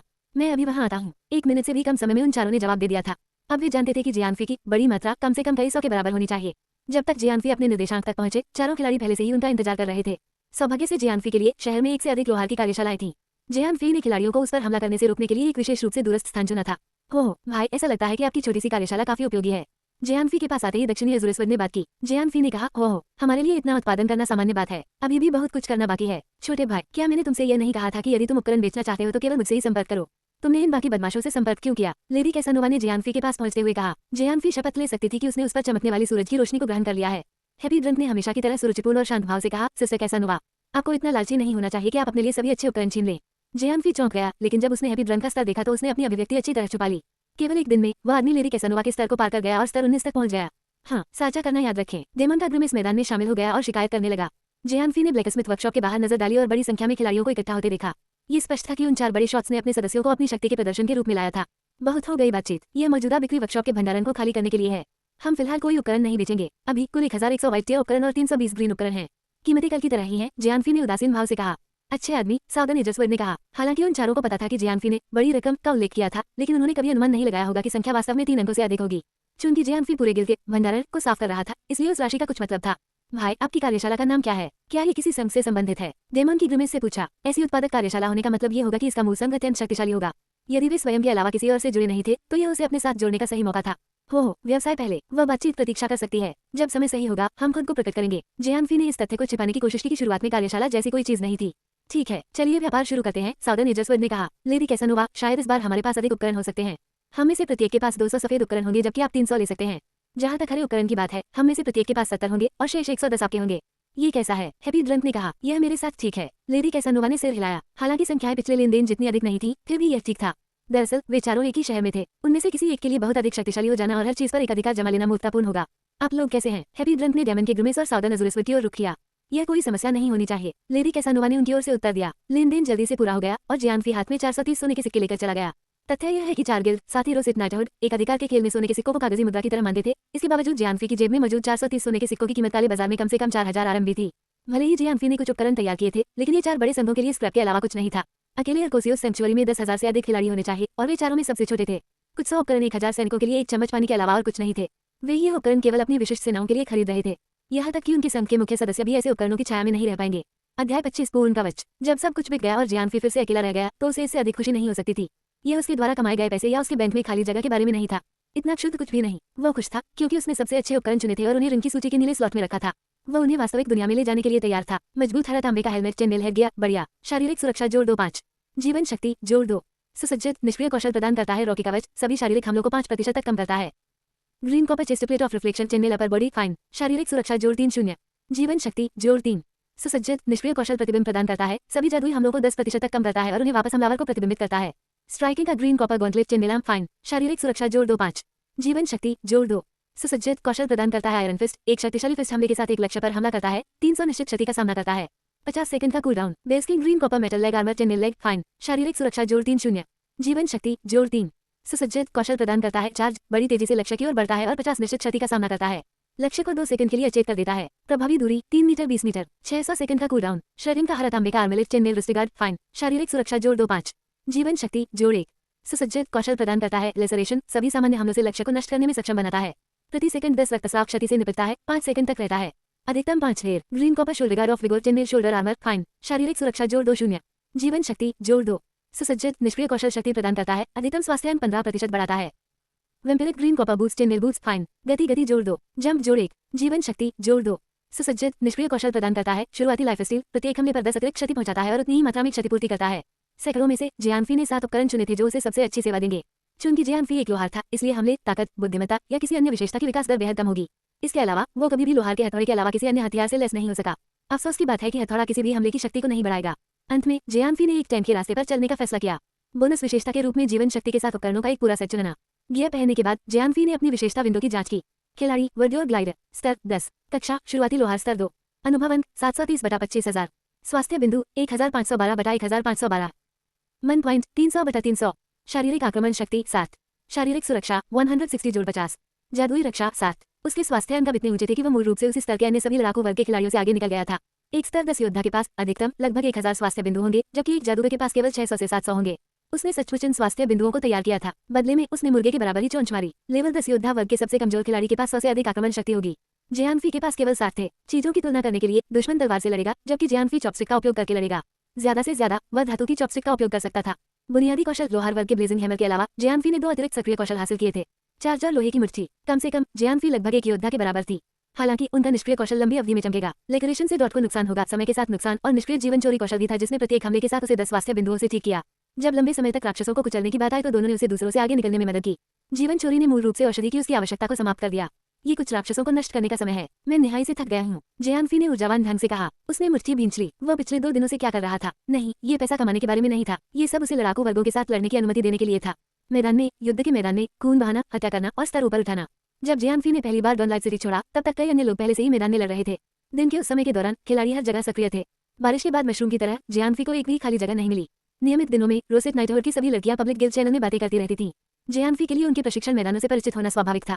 किसी भी अन्य नौसिखिया के विपरीत जो सावधानीपूर्वक अपने पैर से पानी का परीक्षण करता था, वह तुरंत अकेले ही जंगल में चला गया। जिंग, आपने रात्रि वन की खोज की है। 50 अनुभव अंक प्राप्त किए हैं। जैसे ही उसने सूरज की रोशनी से बाहर निकलकर जंगल की छाया में कदम रखा, अधिसूचना की झंकार ने जियानफी के दिल में हलचल पैदा कर दी, क्योंकि उसे वास्तव में कुछ युद्ध अनुभव अंक प्राप्त करने में काफी समय हो गया था। मिनी में अपने खुद को ताज़ा किया और नाइट फॉरेस्ट को प्रदर्शित किया। जियानफी ने आधिकारिक तौर पर डॉनलाइट सिटी का क्षेत्र छोड़ दिया था। रात्रि वन एक स्तर 2 संरक्षित क्षेत्र था। मुख्य शहर की तुलना में जो केवल लेवल 1 संरक्षित क्षेत्र था, खिलाड़ियों को पीवीपी आयोजित करने की अनुमति थी। जब तक वे एनपीसी गार्डों से दूर रहेंगे, वे कानून से बच सकते हैं और उनका सुरक्षा स्तर भी खतरे से बाहर रहेगा। हालांकि यदि आप बदकिस्मत होते हैं तो एनपीसी गार्ड अचानक सामने आ जाएंगे और आपको लेवल 1 संरक्षित क्षेत्र के समान जुर्माना भुगतना होगा। ओ लनत! जियानफी उस पहले राक्षस को देखकर रोया जो उसने अनंतकाल के बाद कभी देखा था। जंगली बाघ जानवर सामान्य स्तर 11, स्वास्थ्य बिंदु 800, आक्रमण शक्ति 70, कौशल झपटना, युद्ध की चेतावनी के समय छलांग लगाता है और लक्ष्य पर हमला करता है। ध्यान दें, नियमित जंगली जानवर, कम खतरे का स्तर। अंगूठी की रहस्यमय शक्ति के कारण जियानफी राक्षस की सभी संपत्तियों को देखने में सक्षम था। अभी शांत हो जाओ, बिल्ली। बिजली के झटके की तरह जियानफी ने बिना किसी हिचकिचाहट के बाघ को अपने हथौड़े से कुचल दिया। -40, -1 जियांफी मुर्गे की तरह मारा, लेकिन जंगली बाघ ने उसे मच्छर की तरह मारा। वास्तव में लेवल 11 का राक्षस कभी इतना कमजोर नहीं होगा। जियांफी की रक्षा बाघ के लिए कोई महत्वपूर्ण क्षति पहुंचाने के लिए बहुत अधिक थी। वह और 5% क्षति न्यूनीकरण निष्क्रिय कौशल -10, -10 जोड़ 1 0। चूंकि जियांफी बहुत शक्तिशाली नहीं था, इसलिए ये सब उसके निष्क्रिय कौशल के कारण हुआ। जियांफी द्वारा हमला करने के 2 सेकंड बाद गढ़ प्रभाव 2 बार टिक गया था। उसी समय जियांफी ने 10 स्वास्थ्य बिंदु बहाल किए थे। जिंग, आपने वाइल्ड टाइगर को हरा दिया है। 170 अनुभव अंक प्राप्त हुए। वाइल्ड टाइगर पर एक टन कतरा ढेर करने के बाद राक्षस 10 सेकंड में गिर गया। उनकी कुल डीपीएस शक्ति वास्तव में जादूगरों जैसी कांची तोपों के उत्पादन की प्रतिद्वंद्वी थी। वह एक शिकारी या जादूगर की गति से मार सकता है, फिर भी एक टैंक जितना मजबूत हो सकता है। इस स्तर पर वह इस स्तर की लड़ाइयों को बिना किसी नुकसान के छोड़ देगा। कितना शक्तिशाली! जियांफी अपनी ही शक्ति पर हौंकने लगा। शुरुआत में जियांफी ने मोटे तौर पर अनुमान लगाया था कि वह उस राक्षस के खिलाफ अपनी पकड़ बनाए रखने में सक्षम होगा जिसने उसे थोड़ा सा ही हरा दिया था। उन्होंने ये उम्मीद नहीं की थी कि उनकी निष्क्रिय कौशल और विशेषता में वृद्धि वास्तव में उन्हें प्रभावित करेगी। उसने अपना कोई सक्रिय कौशल भी सक्रिय नहीं किया था, फिर भी उसने एक जादूगर से भी तेज गति से एक राक्षस को मार गिराया था। अगर ऐसा है तो चलो जंगल की ओर चलें। अध्याय 26 एक आश्चर्यजनक कालकोटरी। कुछ समय के बाद उसके लिए पर्याप्त अनुभव प्राप्त करने के लिए सामान्य स्तर 10 राक्षस बनना बंद हो गए। ये सबसे अधिक क्रोधित करने वाला था। रोसेट नाइट्स की लड़कियों और उसके बीच लेवल का अंतर बहुत अधिक था। बेशक वह हैप्पी ड्रंक और उसकी कुलीन टीम के साथ प्रतिस्पर्धा करने की कोशिश नहीं कर रहा था। वह रोसेट नाइटहुड के औसत स्तर तक पहुंचने की पूरी कोशिश कर रहा था। उनमें से बहुत सारे पहले से ही लेवल 17 थे, सबसे कम लेवल 16 था। यदि जियांफी लेवल 10 के राक्षसों को मारना जारी रखता तो वह कभी भी उन्हें पकड़ नहीं पाता। समस्या प्रशिक्षण मैदान को लेकर थी। इससे कोई फर्क नहीं पड़ता कि वह कहाँ गया, अधिकांश लोकप्रिय प्रशिक्षण मैदानों पर कमजोर और मजबूत दोनों प्रकार के संघों का कब्जा हो जाएगा। किसी अन्य विकल्प के बिना जियांफी जंगल में गहराई तक चला गया। नाइट फॉरेस्ट प्रशिक्षण के लिए बहुत सुखद जगह नहीं थी क्योंकि यह जानवर प्रकार के दुश्मनों से भरा हुआ था। वे कभी भी सिक्के, कपड़ा सामग्री या कोई अन्य चीज नहीं गिराएंगे जो उपयोगी हो सकती है। हालांकि उनकी लाशों को उनकी खाल के लिए काटा जा सकता था। एक चमड़ा शिल्पकार कुछ खाद्य सामग्री एकत्र कर सकता है। हालांकि प्रशिक्षण की लागत को कवर करने के लिए इसका मूल्य बहुत कम था। जब तक कि एक बड़े संघ के दल में चमड़े का शिल्पकार न हो जो उनकी जरूरत के अनुसार चमड़े इकट्ठा कर सके, जंगल में राक्षसों को मारना पूरी तरह से उचित नहीं था। जैसे जैसे जियांफी जंगल में गहराई तक गया, स्तर धीरे धीरे बढ़ता गया। वहाँ के जंगली बाघ 13वें स्तर पर पहुंच गए थे। यहाँ तक कि लेवल 15 के काले भालू भी थे। फिर भी जियांफी के बेहतर उपकरणों ने अपना चेहरा साफ कर लिया। जंगली बाघ शायद उससे भी अधिक तेज था, लेकिन उसके पंजे उसके कवच को भेद नहीं सके। ब्लैक बियर में थोड़ी अधिक क्षति से निपटने की ताकत हो सकती है, लेकिन जियांफी द्वारा उसे पहुंचाई गई क्षति की तुलना में ये कुछ भी नहीं था, और न ही ये उसकी रिकवरी दर को पार कर सकता था उसके लाइफस्टाइल पैसिव के सौजन्य से। जिंग, आपने ब्लैक बियर को हरा दिया है। 270 अनुभव अंक प्राप्त किए हैं। जिंग, लेवल 11 तक पहुंचने के लिए खिलाड़ी वर्डियो ग्लाइडर को बधाई। सभी विशेषता जोड़ 1, 5 अविकृत विशेषता अंक प्राप्त किए। रात्रि वन के गहरे क्षेत्रों में 1 घंटा बिताने के बाद जियांफी ने अंततः एक स्तर प्राप्त कर लिया। चमकदार चमक देखना बहुत संतुष्टिदायक था, खासकर तब जब जियांफी ने बिगिनर्स विलेज छोड़ने के बाद कभी भी अपने स्तर में सुधार नहीं किया था। 5 अंक, पूर्ण जीवन शक्ति। जियांफी ने तेजी से एट्रीब्यूट विंडो खोली और दिए गए सभी एट्रीब्यूट पॉइंट को पूरी तरह से विटिलिटी पर निवेश कर दिया। परिणाम स्वरूप उनके स्वास्थ्य अंक 1800 अंक तक पहुंच गए। रात्रि वन में गहराई तक चलने के बाद वहां पैदा हुए राक्षसों ने कोई और चुनौती पेश नहीं की। ऐसा लगता था कि जंगली बाघ और काले भालू का स्तर 13 और स्तर 15 पर सीमित था। कृपया पकड़ो। जियांफी के पीछे से एक आवाज आई जैसे ही वह गहराई में जाने वाला था। एनपीसी का एक गार्ड जियांफी की ओर दौड़ा, चिंता और चिंता उसके चेहरे पर चमक रही थी। जियांफी अपनी ढाल ऊपर उठाकर घूम गया। उसे डर था कि कोई यादृच्छिक खिलाड़ी उस पर हमला करने वाला है। जब उसने देखा कि यह एक एनपीसी गार्ड था जिसका स्पष्ट रूप से लड़ने का इरादा नहीं था, तो उसने अपना गार्ड नीचे कर लिया। आदरणीय साहसी, कृपया आगे न बढ़ें। आगे जंगल में एक घटना हुई है। वहाँ गहरे राक्षसों में किसी प्रकार का उत्परिवर्तन हुआ है। वे बेहद खतरनाक हो गए हैं। गार्ड ने सांस लेते हुए कहा। उत्परिवर्तन? जियांफी ने पूछा, किस प्रकार का उत्परिवर्तन? मुझे नहीं पता, लेकिन लॉर्ड मुलरे स्रोत की जांच करने के लिए जंगल के सबसे गहरे इलाके में चले गए हैं। दुर्भाग्य से लॉर्ड वहाँ 3 दिनों से हैं और उनसे कुछ भी नहीं सुना गया है। क्या ऐसा कुछ है जो मैं कर सकूं मदद के लिए? जियांफी ने कहा। बिना किसी संदेह के जंगल के अंदर एनपीसी से मिलने का केवल एक ही मतलब था, एक खोज। ओ महान साहसी, क्या आप बहादुरी से जंगल में जाएंगे और जांच करेंगे कि लॉर्ड मुलरे के साथ क्या हुआ? जिंग, पेट्रोलिंग गार्ड को आपकी तलाश है। उत्परिवर्तित वन, क्या आप स्वीकार करते हैं? खुशी से जियांफी ने कहा। खोज का नाम उत्परिवर्तित वन कालकोटरी। खोज विवरण, नाइट फॉरेस्ट को कुछ हुआ है और कुछ लोग इसे अज्ञात उत्परिवर्तन कह रहे हैं। गश्ती कैप्टन मुलरे कारण की जांच करने के लिए जंगल में गए हैं, लेकिन अभी तक वापस नहीं लौटे हैं। पेट्रोलिंग गार्ड को उम्मीद है कि आप नाइट फॉरेस्ट में प्रवेश कर सकते हैं और कैप्टन मुलरे की खोज कर सकते हैं। खोज लक्ष्य, मुलरे खोजें। खोज पुरस्कार 15,000 अनुभव अंक, 5 चांदी के सिक्के। तुम्हें शुभकामनाएं, हे महान साहसी। गार्ड की जय जयकार की। इसके बाद वह तुरंत मुड़कर चला गया। ये क्रमादेशित प्रतिक्रिया, स्क्रिप्टेड लाइन और सीमित कृत्रिम बुद्धिमत्ता क्षमताएं थी। जियांफी के लिए इससे कोई फर्क नहीं पड़ा क्योंकि उसे अभी अभी एक बहुत ही महत्वपूर्ण खोज मिली थी। एक कालकोटरी खोज। बढ़िया। एक ही समय में स्तब्ध और खुश दोनों। जियांफी को अपनी किस्मत पर विश्वास नहीं हो रहा था। अकेले खोज का कोई खास मतलब नहीं था, लेकिन यह अंततः उसे एक वास्तविक कालकोटरी में ले जाएगा। ये सबसे ज्यादा मायने रखता है। हालांकि जियांफी खुद को काफी अंतर्मुखी मानते थे, लेकिन वह पूरी तरह से एगोराफोबिक नहीं थे। कभी कभी वह गिल्ड की लड़कियों से बातचीत करता था। हो सकता है कि वे लड़कियां सबसे कुशल खिलाड़ी न हो, लेकिन उनके अपने उपयोग थे। ये किसी से भी अधिक तेजी से गपशप का पता लगाने में सक्षम है। अगर गेम में किसी को कभी कालकोटरी मिलती है तो वो खबर निश्चित रूप से उनके कानों तक पहुंच जाएगी। इससे जियांफी को ये संदेह करने का अच्छा कारण मिल गया कि शायद उसे खेल का पहला कालकोटरी मिल गया है। कुछ एनपीसी उसे आगे बढ़ने से रोकने के लिए सामने आए थे। इसका मतलब ये रहा होगा कि यदि जियांफी योजना के अनुसार आगे बढ़ा तो वह जल्दी कालकोटरी में पहुंच जाएगा। बिल्कुल वही जो वह चाहता था। जिंग, आप deep into the night forest कालकोटरी में प्रवेश करने वाले हैं। अंदर के राक्षस आपके पहले से कहीं अधिक शक्तिशाली हैं। यह अनुशंसा की जाती है कि आप किसी पार्टी के साथ कालकोटरी का अन्वेषण करें। कृपया पर्याप्त औषधि लाएं। क्या तुम कालकोटरी में प्रवेश करना चाहते हो? हाँ, जियांफी ने उत्तर दिया। Ding, deep into the night forest, न्यूनतम आवश्यकता, खिलाड़ी स्तर 12। आप वर्तमान में बहुत कमजोर हैं। कालकोटरी में प्रवेश करने से पहले कृपया अधिक प्रशिक्षण लें। क्या अच्छा? ठीक उसी समय जब खेल ने उसकी उम्मीदें आसमान पर पहुंचा दी थी, जियांफी को ये जानकर बहुत निराशा हुई कि सिस्टम ने कालकोटरी में एक स्तर की सीमा लागू कर दी थी। कालकोटरी में प्रवेश करने के लिए जियांफी को एक और स्तर हासिल करना होगा। जैसे ही वह आगे बढ़ा, जियानफी को कालकोठरी का प्रवेश द्वार दिखाई देने लगा। इसमें एक बैंगनी चमकदार प्रकाश अवरोध था जो एक दरवाजे के रूप में कार्य करता था। पृथ्वी 1 की गहराई में स्तर 15 कालकोठरी। स्तर की आवश्यकता 12-25। प्लेयर सीमा सामान्य मोड 5 प्लेयर छोटी party, elite mode 10 player party, heroic mode 10 player party. Note, ये डॉन ब्रेक का सबसे निचला स्तर वाला कालकोठरी है। कालकोठरी कठिनाई मध्यम, उच्च, बहुत उच्च। अनुभूति के विशेष कार्य के कारण जियानफी कालकोठरी के बारे में विस्तृत जानकारी प्राप्त करने में सक्षम था। वह कालकोठरी की कठिनाई से थोड़ा चिंतित था। अपने निम्नतम स्तर पर कालकोठरी की डिफॉल्ट कठिनाई मध्यम स्तर पर थी। यहाँ तक कि उच्च और अति उच्च खतरे के स्तर भी थे। यदि निम्नतम स्तर की कालकोठरी की डिफॉल्ट कठिनाई पहले से ही मध्यम स्तर पर थी, तो उच्च स्तरीय कालकोठरी कैसी होगी। सबसे बुरी बात यह थी कि जियानफी कालकोठरी की प्रवेश स्तर की आवश्यकता को पूरा नहीं करता था। वह सिर्फ एक स्तर दूर था। यदि कोई उससे ये कालकोठरी चुरा ले तो वह तबाह हो जाएगा। अंत में जियानफी ने लेवल 12 तक पहुंचने और कालकोठरी में प्रवेश करने का फैसला किया। यदि वह अपने दम पर कालकोठरी से बच सकता तो उसे रोसेट नाइटहर्ट से लड़कियों को बुलाने की आवश्यकता नहीं होती। चीजों को गति देने के लिए जियानफी ने जल्दी से कालकोठरी के आसपास प्रशिक्षण लिया। केवल आधे घंटे में जियानफी ने कालकोठरी के प्रवेश द्वार के करीब के लगभग सभी राक्षसों को मार डाला और स्तर 12 तक पहुंच गया। अध्याय 27 सेरे क्रूर बाघ। सभी 5 गुण बिंदुओं को जीवन शक्ति में निवेश करने के बाद जियानफी का अधिकतम स्वास्थ्य 2000 से अधिक हो गया था। उनके वर्तमान स्वास्थ्य अंक 2064 थे, जो लेवल 20 योद्धा से मेल खाते थे। अंततः मैं कालकोठरी में प्रवेश कर सकता हूँ। जियानफी ने उत्साहपूर्वक कालकोठरी में प्रवेश किया और एक सिस्टम अधिसूचना सामने आई। Ding, deep into the night forest कालकोठरी में आपका स्वागत है। कृपया अपनी कठिनाई चुनें। सामान्य, चूंकि जियानफी एकमात्र खिलाड़ी था, इसलिए वो कठिन कठिनाई का प्रयास करने की हिम्मत नहीं कर सका। कठिनाई के स्तर को मापने के लिए सबसे आसान को भी हल किया जा सकता है। तारंटन वूश। जैसे ही जियानफी ने बैंगनी प्रकाश अवरोध को पार करके कालकोठरी में प्रवेश किया, एक चमकदार सफेद रोशनी चमक उठी। एक बार जब जियानफी कालकोठरी के अंदर था, तो उसका स्वागत एक खाली जगह ने किया जिसके आसपास कोई राक्षस नहीं था। यह एक छोटे आकार का सुरक्षित क्षेत्र था। ये सभी कालकोठरियों में मौजूद था, जिससे पार्टी सदस्यों को खुद को तैयार करने की इजाजत मिलती थी। जहां वह खड़ा था, उससे कुछ ही दूरी पर जियानफी को बाघ जैसे 2 जीव दिखाई दिए। उनके पास बाघ के सिर, पूंछ और अंक थे, लेकिन वे इंसानों की तरह 2 पैरों पर चलते थे। उस दूरी से जीव बीस्टमैन जाति के बाघों के झुंड की तरह दिखते थे। कम रोशनी के बावजूद दोनों प्राणियों को पहचानना आसान था, क्योंकि उनकी आंखें लाल थीं। दांडीकृत टाइगर मिल्क मानव सदृश प्राणी सामान्य। स्तर 14। हीथ अंक 1150। आक्रमण शक्ति 95। नोट, अज्ञात कारण से निडर और दानवीकृत। कम खतरे का स्तर निडर हो। मैं तुम्हें खोपड़ी के साथ क्रोध करते हुए देखूंगा। जियानफी ने राक्षस की ओर बढ़ते हुए दहाड़ लगाई। रोर। दोनों टाइगरमैन ने जियानफी को देखा और दहाड़ने लगे। कालकोठरी के बाहर पैदा हुए राक्षसों के विपरीत कालकोठरी के भीतर पैदा हुए राक्षस कम से कम 2 के समूह में आते थे। -34। जियानफी ने अपने हथौड़े से राक्षस को कुचल दिया और सामान्य से थोड़ा कम नुकसान पहुंचाया। यह अपेक्षित था, क्योंकि कालकोठरी में राक्षस हमेशा मजबूत होंगे। फिर भी ज्यादा दिक्कत नहीं हुई। -1। दोनों टाइगरमैन जियानफी पर टूट पड़े, लेकिन जियानफी की अत्यधिक उच्च रक्षा के कारण केवल न्यूनतम क्षति ही पहुंचा सके। जब जियानफी ने देखा कि राक्षस अभी भी उसकी रक्षा में प्रवेश नहीं कर सके, तो उसने राहत की सांस ली और राक्षसों पर हमला करना जारी रखा। डिंग, अपने डेमोनाइज्ड टाइगरमैन को हरा दिया है। 525 अनुभव अंक प्राप्त किए हैं। डिंग, अपने डेमोनाइज्ड टाइगरमैन को हरा दिया है। 525 अनुभव अंक प्राप्त किए हैं। हालांकि वे सामान्य से अधिक मजबूत थे, उन्होंने अधिक अनुभव अंक भी प्रदान किए। ये कालकोठरी के बाहर की तुलना में 2 गुने से भी अधिक था। कोई फर्क नहीं पड़ता कि खेल कालकोठरी हमेशा पीसने के लिए सबसे अच्छी जगह होगी। डिंग, तुम्हें 15 तांबे के सिक्के मिले हैं। डिंग, आपने लिनेन X6 प्राप्त कर लिया है। राक्षसी टाइगरमैन जंगली जानवर प्रकार के नहीं थे, वे ह्यूमनॉइड राक्षस थे। यही कारण था कि लूट का क्रम बदल गया था। टीएस कचरा आइटम। जियानफी ने असंतुष्ट होकर अपनी जीभ चटकाई और दबाया। गुरगुराहट। राक्षसी टाइगरमैन का एक और समूह दिखाई दिया, लेकिन संख्या में तेजी से वृद्धि हुई थी। इस बार ये 6 लोगों का समूह था। यदि किसी छोटे दल ने उनका सामना किया होता तो टैंक जल्दी ही भर जाता। हालांकि अकेले भी जियानफी मजबूत खड़ा था, उसे लगी छोटी मोटी खरोचों की परवाह किए बिना। 2 मिनट की मारपीट और तोड़फोड़ के बाद जियानफी उनकी लाशों पर विजयी रही। चूंकि उसकी किस्मत सामान्य से असाधारण रूप से अधिक थी, टाइगरमैन के समूह ने कुछ लिनन गिरा दिया था। वे जियानफी के लिए बेकार हो सकते हैं, लेकिन लिनन दर्जे के लिए एक मूल्यवान सामग्री थी। उनका मूल्य प्रति वस्तु अयस्कों से कहीं अधिक था। लूटपाट करने के बाद जियानफी ने आगे बढ़ना जारी रखा और अधिक टाइगरमैन को मार डाला। उनके समूह का आकार बढ़ता गया। एक समय पर जियानफी को 10 टाइगरमैन के एक समूह का सामना करना पड़ा था। ओह, कोई आश्चर्य नहीं कि डिफॉल्ट कठिनाई मध्यम थी। कालकोठरी की शुरुआत पहले से ही राक्षसों से भरी हुई है। एक उचित टैंक के बिना एक सामान्य पार्टी टिकने का कोई रास्ता नहीं है। डॉट डिंग, लेवल 13 तक पहुंचने के लिए प्लेयर वर्ड्यूर ग्लाइडर को बधाई। सभी विशेषताएं जोड़ 1। 5 अविकृत विशेषताएं प्राप्त किए। जियानफी ने उम्मीदों से कहीं आगे का स्तर हासिल कर लिया था, और यह बॉस के आने से पहले ही था। ये सब बहुत आश्चर्यजनक नहीं था, क्योंकि कालकोठरी को 5 लोगों की पार्टी के लिए डिजाइन किया गया था। चूंकि जियानफी ये अकेले कर रहा था, वह अपने आप में भारी मात्रा में अनुभव का दावा कर रहा था। स्वाभाविक रूप से जियानफी ने दिए गए सभी विशेषता बिंदुओं को जीवन शक्ति में निवेश किया था।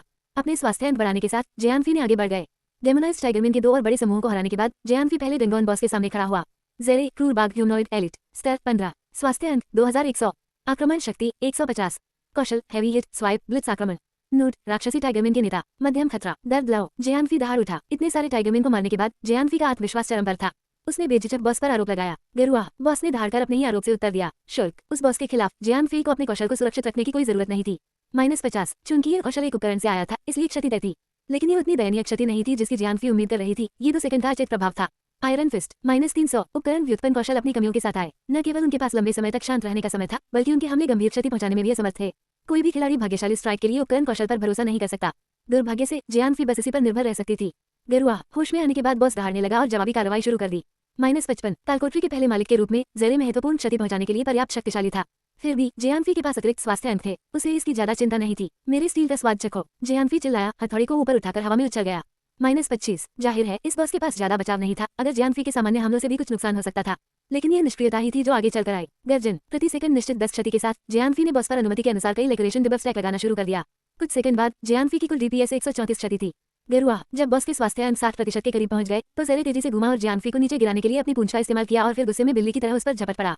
भले ही ये हमला जियानफी के लिए कुछ भी नहीं था, यह एक नियमित पार्टी का सफाया कर सकता था। हमले का नॉकडाउन प्रभाव था, साथ ही कृषि समाशोधन प्रभाव भी था। बिना किसी आक्रामकता के बॉस का ध्यान अब टैंक पर नहीं रहेगा। उस क्षण में अगला सदस्य जो नुकसान पहुंचाता है या किसी और को ठीक करता है वह अगला लक्ष्य होगा। ऐसी स्थिति में पार्टी के 1 या 2 सदस्यों को खोना अपरिहार्य होगा। चूंकि उस समय जियानफी ही उपस्थित था, बॉस केवल उसे ही चुन सकता था। वह हमला जियानफी के लिए एक छोटे झटके के अलावा और कुछ नहीं था। अंतिम कॉम्बो छोड़ने पर जियानफी क्षण भर के लिए स्तब्ध रह गया, लेकिन बॉस को उसके लिए छलांग लगानी पड़ी। तुम कितने अच्छे हो, मुझे आपके पास वापस चलने की भी जरूरत नहीं है। अध्याय 28 बाघ की शक्ति। धधकता हुआ हथौड़ा -215। वह पहली बार था जब जियानफी ने अपने क्लास कौशल का उपयोग किया था। हैरानी की बात यह है कि नुकसान का आउटपुट काफी अच्छा था। कौशल ने जियानफी के अधिकतम स्वास्थ्य बिंदुओं के 10% के बराबर क्षति पहुंचाए। ठीक उसी समय जियानफी के अधिकतम स्वास्थ्य अंक 2300 को पार कर गए। रक्षा में कमी के बावजूद जियानफी अभी भी 200 से अधिक क्षति का सामना कर सकता है। उसकी युद्ध शक्ति लगभग उसी स्तर के योद्धा के बराबर थी। सबसे अच्छी बात यह है कि ब्लेजिंग हैमर की कूलडाउन अवधि केवल 10 सेकंड थी। ये बहुत लंबा या बहुत संक्षिप्त नहीं था, लेकिन इसका उपयोग मुख्य आक्रमण कौशल के रूप में किया जा सकता था। यदि जियानफी का नियमित आक्रमण और भी अधिक होता तो वह एक सच्चे योद्धा का प्रतिद्वंदी बन सकता था। चूंकि जियानफी का सामान्य हमला इतना कमजोर था, वह बॉस को वास्तविक नुकसान पहुंचाने के लिए केवल डॉट पर भरोसा कर सकता था। ब्लेजिंग हैमर के साथ जोड़ी गई जियानफी की समग्र डीपीएस गति स्वीकार्य थी। गर्जन जब बॉस के स्वास्थ्य अंक न्यूनतम 20% की सीमा तक पहुंच गए तो वह गगनभेदी ढंग से दहाड़ने लगा। ये दर्शाता है कि एक परम कौशल आ रहा था। एक पल में जियानफी की नजर बॉस से हट गई। बॉस ने अचानक बहुत तेज गति पकड़ ली थी, जिससे जियानफी अपने सभी हमलों से पूरी तरह चूक गया। इतना ही नहीं, हर बार जब बॉस जियानफी के पास से गुजरता था तो जियानफी के शरीर से खून की धारा निकल जाती थी, जिससे 70 से अधिक अंक की क्षति होती थी। क्या कौशल है, बहुत तेज, जियानफी ने गुर्राया। सौभाग्य से जियानफी के पास ठोस रक्षा और उच्च स्वास्थ्य अंक थे। केवल 3 सेकंड में बॉस ने जियानफी को 800 से अधिक नुकसान पहुंचाया, जिससे जियानफी के स्वास्थ्य अंक घटकर केवल 30% रह गए। कौशल ब्लिट्ज असॉल्ट एक ऐसा कौशल था जो सभी लक्ष्यों पर यादृच्छिक रूप से हमला करता था, जिसमें कुल 10 हिट होते थे। जियानफी पर प्रत्येक हमले में लगभग 70 क्षति हुई। हालांकि यदि कोई क्लॉथ आर्मर खिलाड़ी मौजूद होता तो वे बहुत पहले ही मर चुके होते। यही कारण है कि इन कौशलों को अल्टीमेट्स कहा जाता था, क्योंकि वे खिलाड़ियों को तुरंत खत्म कर सकते थे। जियानफी ने पूरी पार्टी पर किए गए हमले को नजरअंदाज कर दिया था। बॉस के पास उसके स्वास्थ्य अंकों का केवल 30% ही बचा था और उसने पहले ही डॉट ब्लीड का अधिकतम ढेर ले लिया था। बॉस मर जाएगा, भले ही जियानफी ने हमला करना पूरी तरह बंद कर दिया हो। ओह, एक दर्द भरी चीख के साथ बॉस मृत अवस्था में जमीन पर गिर पड़ा। जिंग, आपने ज़ेरे क्रू टाइगरमैन को हरा दिया है। 3725 अनुभव अंक प्राप्त किए हैं। जिंग, आपको 2 चांदी के सिक्के मिले हैं। जिंग, आपने लिनन X15 प्राप्त कर लिया है। बॉस होने के बावजूद ये कालकोटरी का केवल पहला बॉस था, इसलिए यह विशेष रूप से कठिन नहीं था। फिर भी बूंदें बेहतर थीं। एक बॉस को मारने के बाद गेम को खिलाड़ियों को उनके प्रयासों के लिए पुरस्कृत करने के लिए डिजाइन किया गया था। जब जियानफी ने बॉस को मारा तो एक चांदी का खजाना निकला, ठीक उसी जगह जहां बॉस की लाश थी। बिल्कुल हाँ, बेहतर होगा कि संदूक के अंदर कुछ अच्छा हो। ये पहला कालकोटरी मालिक है जिसे किसी ने गेम में मारा है। उत्साहित होकर जियानफी ने संदूक को खोला, ये उम्मीद करते हुए कि सिस्टम उसे फर्स्ट स्किल अचीवमेंट या इससे बेहतर कुछ इनाम देगा। पाक, खजाना संदूक खुल गया, जिससे एक शानदार नीली रोशनी निकल रही थी। जियानफी अपनी उंगलियों पर हाथ धरे खड़ा था, यह आशा करते हुए कि इसे वह चीज प्राप्त होगी जिसकी उसे सबसे अधिक आवश्यकता थी। रेसिपी, कुछ रेसिपी दीजिए। नीली रोशनी फीकी पड़ने पर जियानफी चिल्लाए, एक नुस्खा तुरंत उसे 7वें आसमान पर पहुंचा देगा। एपिक स्तर के उपकरण तैयार करना बहुत आसान होगा। यदि वह गेम का पहला एपिक स्तरीय उपकरण तैयार करने वाला पहला व्यक्ति होता तो वह एक मनी प्रिंटिंग मशीन होता। चलती फिरती सोने की खान का अवतार। फक, जियानफी गुस्से से चिल्लाई जब नीली रोशनी अंततः गायब हो गई और एक उत्कृष्ट स्तरीय हार के अलावा कुछ भी नहीं दिखा। बाघ की ताकत गर्दन उत्कृष्ट, आक्रमण जोड़ 3-5, ताकत जोड़ 3, चपलता जोड़ 5, स्तर की आवश्यकता 15। ये सिर्फ एक औसत दर्जे का उत्कृष्ट उपकरण था। उत्कृष्ट या ब्लू टियर उपकरणों में ये सर्वश्रेष्ठ नहीं था, लेकिन फिर भी यह एक हार था।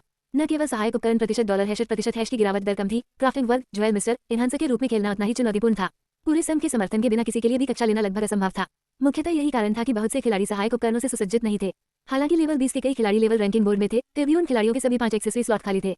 इससे पता चला कि गेम में एक्सेसरीज की गिरावट दर कितनी कम थी। मैं अभी इस पर कायम रहूंगा, जियानफी ने उदास होकर कहा। इससे कोई फर्क नहीं पड़ता कि हार कितना कीमती था। ये लेवल 15 का उपकरण था जिसे जियानफी अभी तक सुसज्जित नहीं कर सका था। पहले बॉस के बाद पैदा हुए सभी राक्षस टाइगरमैन से बेयरमैन में बदल गए थे। दंडीकृत बेयरमैन मानव सदृश सामान्य, स्तर 16, स्वास्थ्य बिंदु 1500, आक्रमण शक्ति 120, नूड अज्ञात कारण से निडर और दंडीकृत, कम खतरे का स्तर, कुछ भी नया नहीं। जियानफी ने कंधे उछाए और हमला करने के लिए आगे बढ़े। धधकता हुआ हथौड़ा -207। बेयरमैन आश्चर्यजनक रूप से टाइगरमैन से अधिक शक्तिशाली थे। गो -28, -32, दोनों बेयरमैन एक ही समय में घूमे और जियानफी को कुछ नुकसान पहुंचाया। ये कम राशि थी, लेकिन उनके हमले जियानफी की रक्षा को भेदने के लिए काफी मजबूत थे। सौभाग्य से उन्हें धीमी गति से चिन्हित किया गया था। उन्होंने हर 3 सेकंड में केवल एक बार हमला किया। जिंग, आपने डेमोनाइज्ड बेयरमैन को हरा दिया है। 675 अनुभव अंक प्राप्त किए हैं। जिंग, आपने डेमोनाइज्ड बेयरमैन को हरा दिया है। 675 अनुभव अंक प्राप्त किए हैं। TSC, चीजें अब थोड़ी कठिन होंगी, जियानफी ने कहा। 2 बेयरमैन के साथ लड़ाई के बाद जियानफी के पास केवल 15% स्वास्थ्य अंक बचे थे।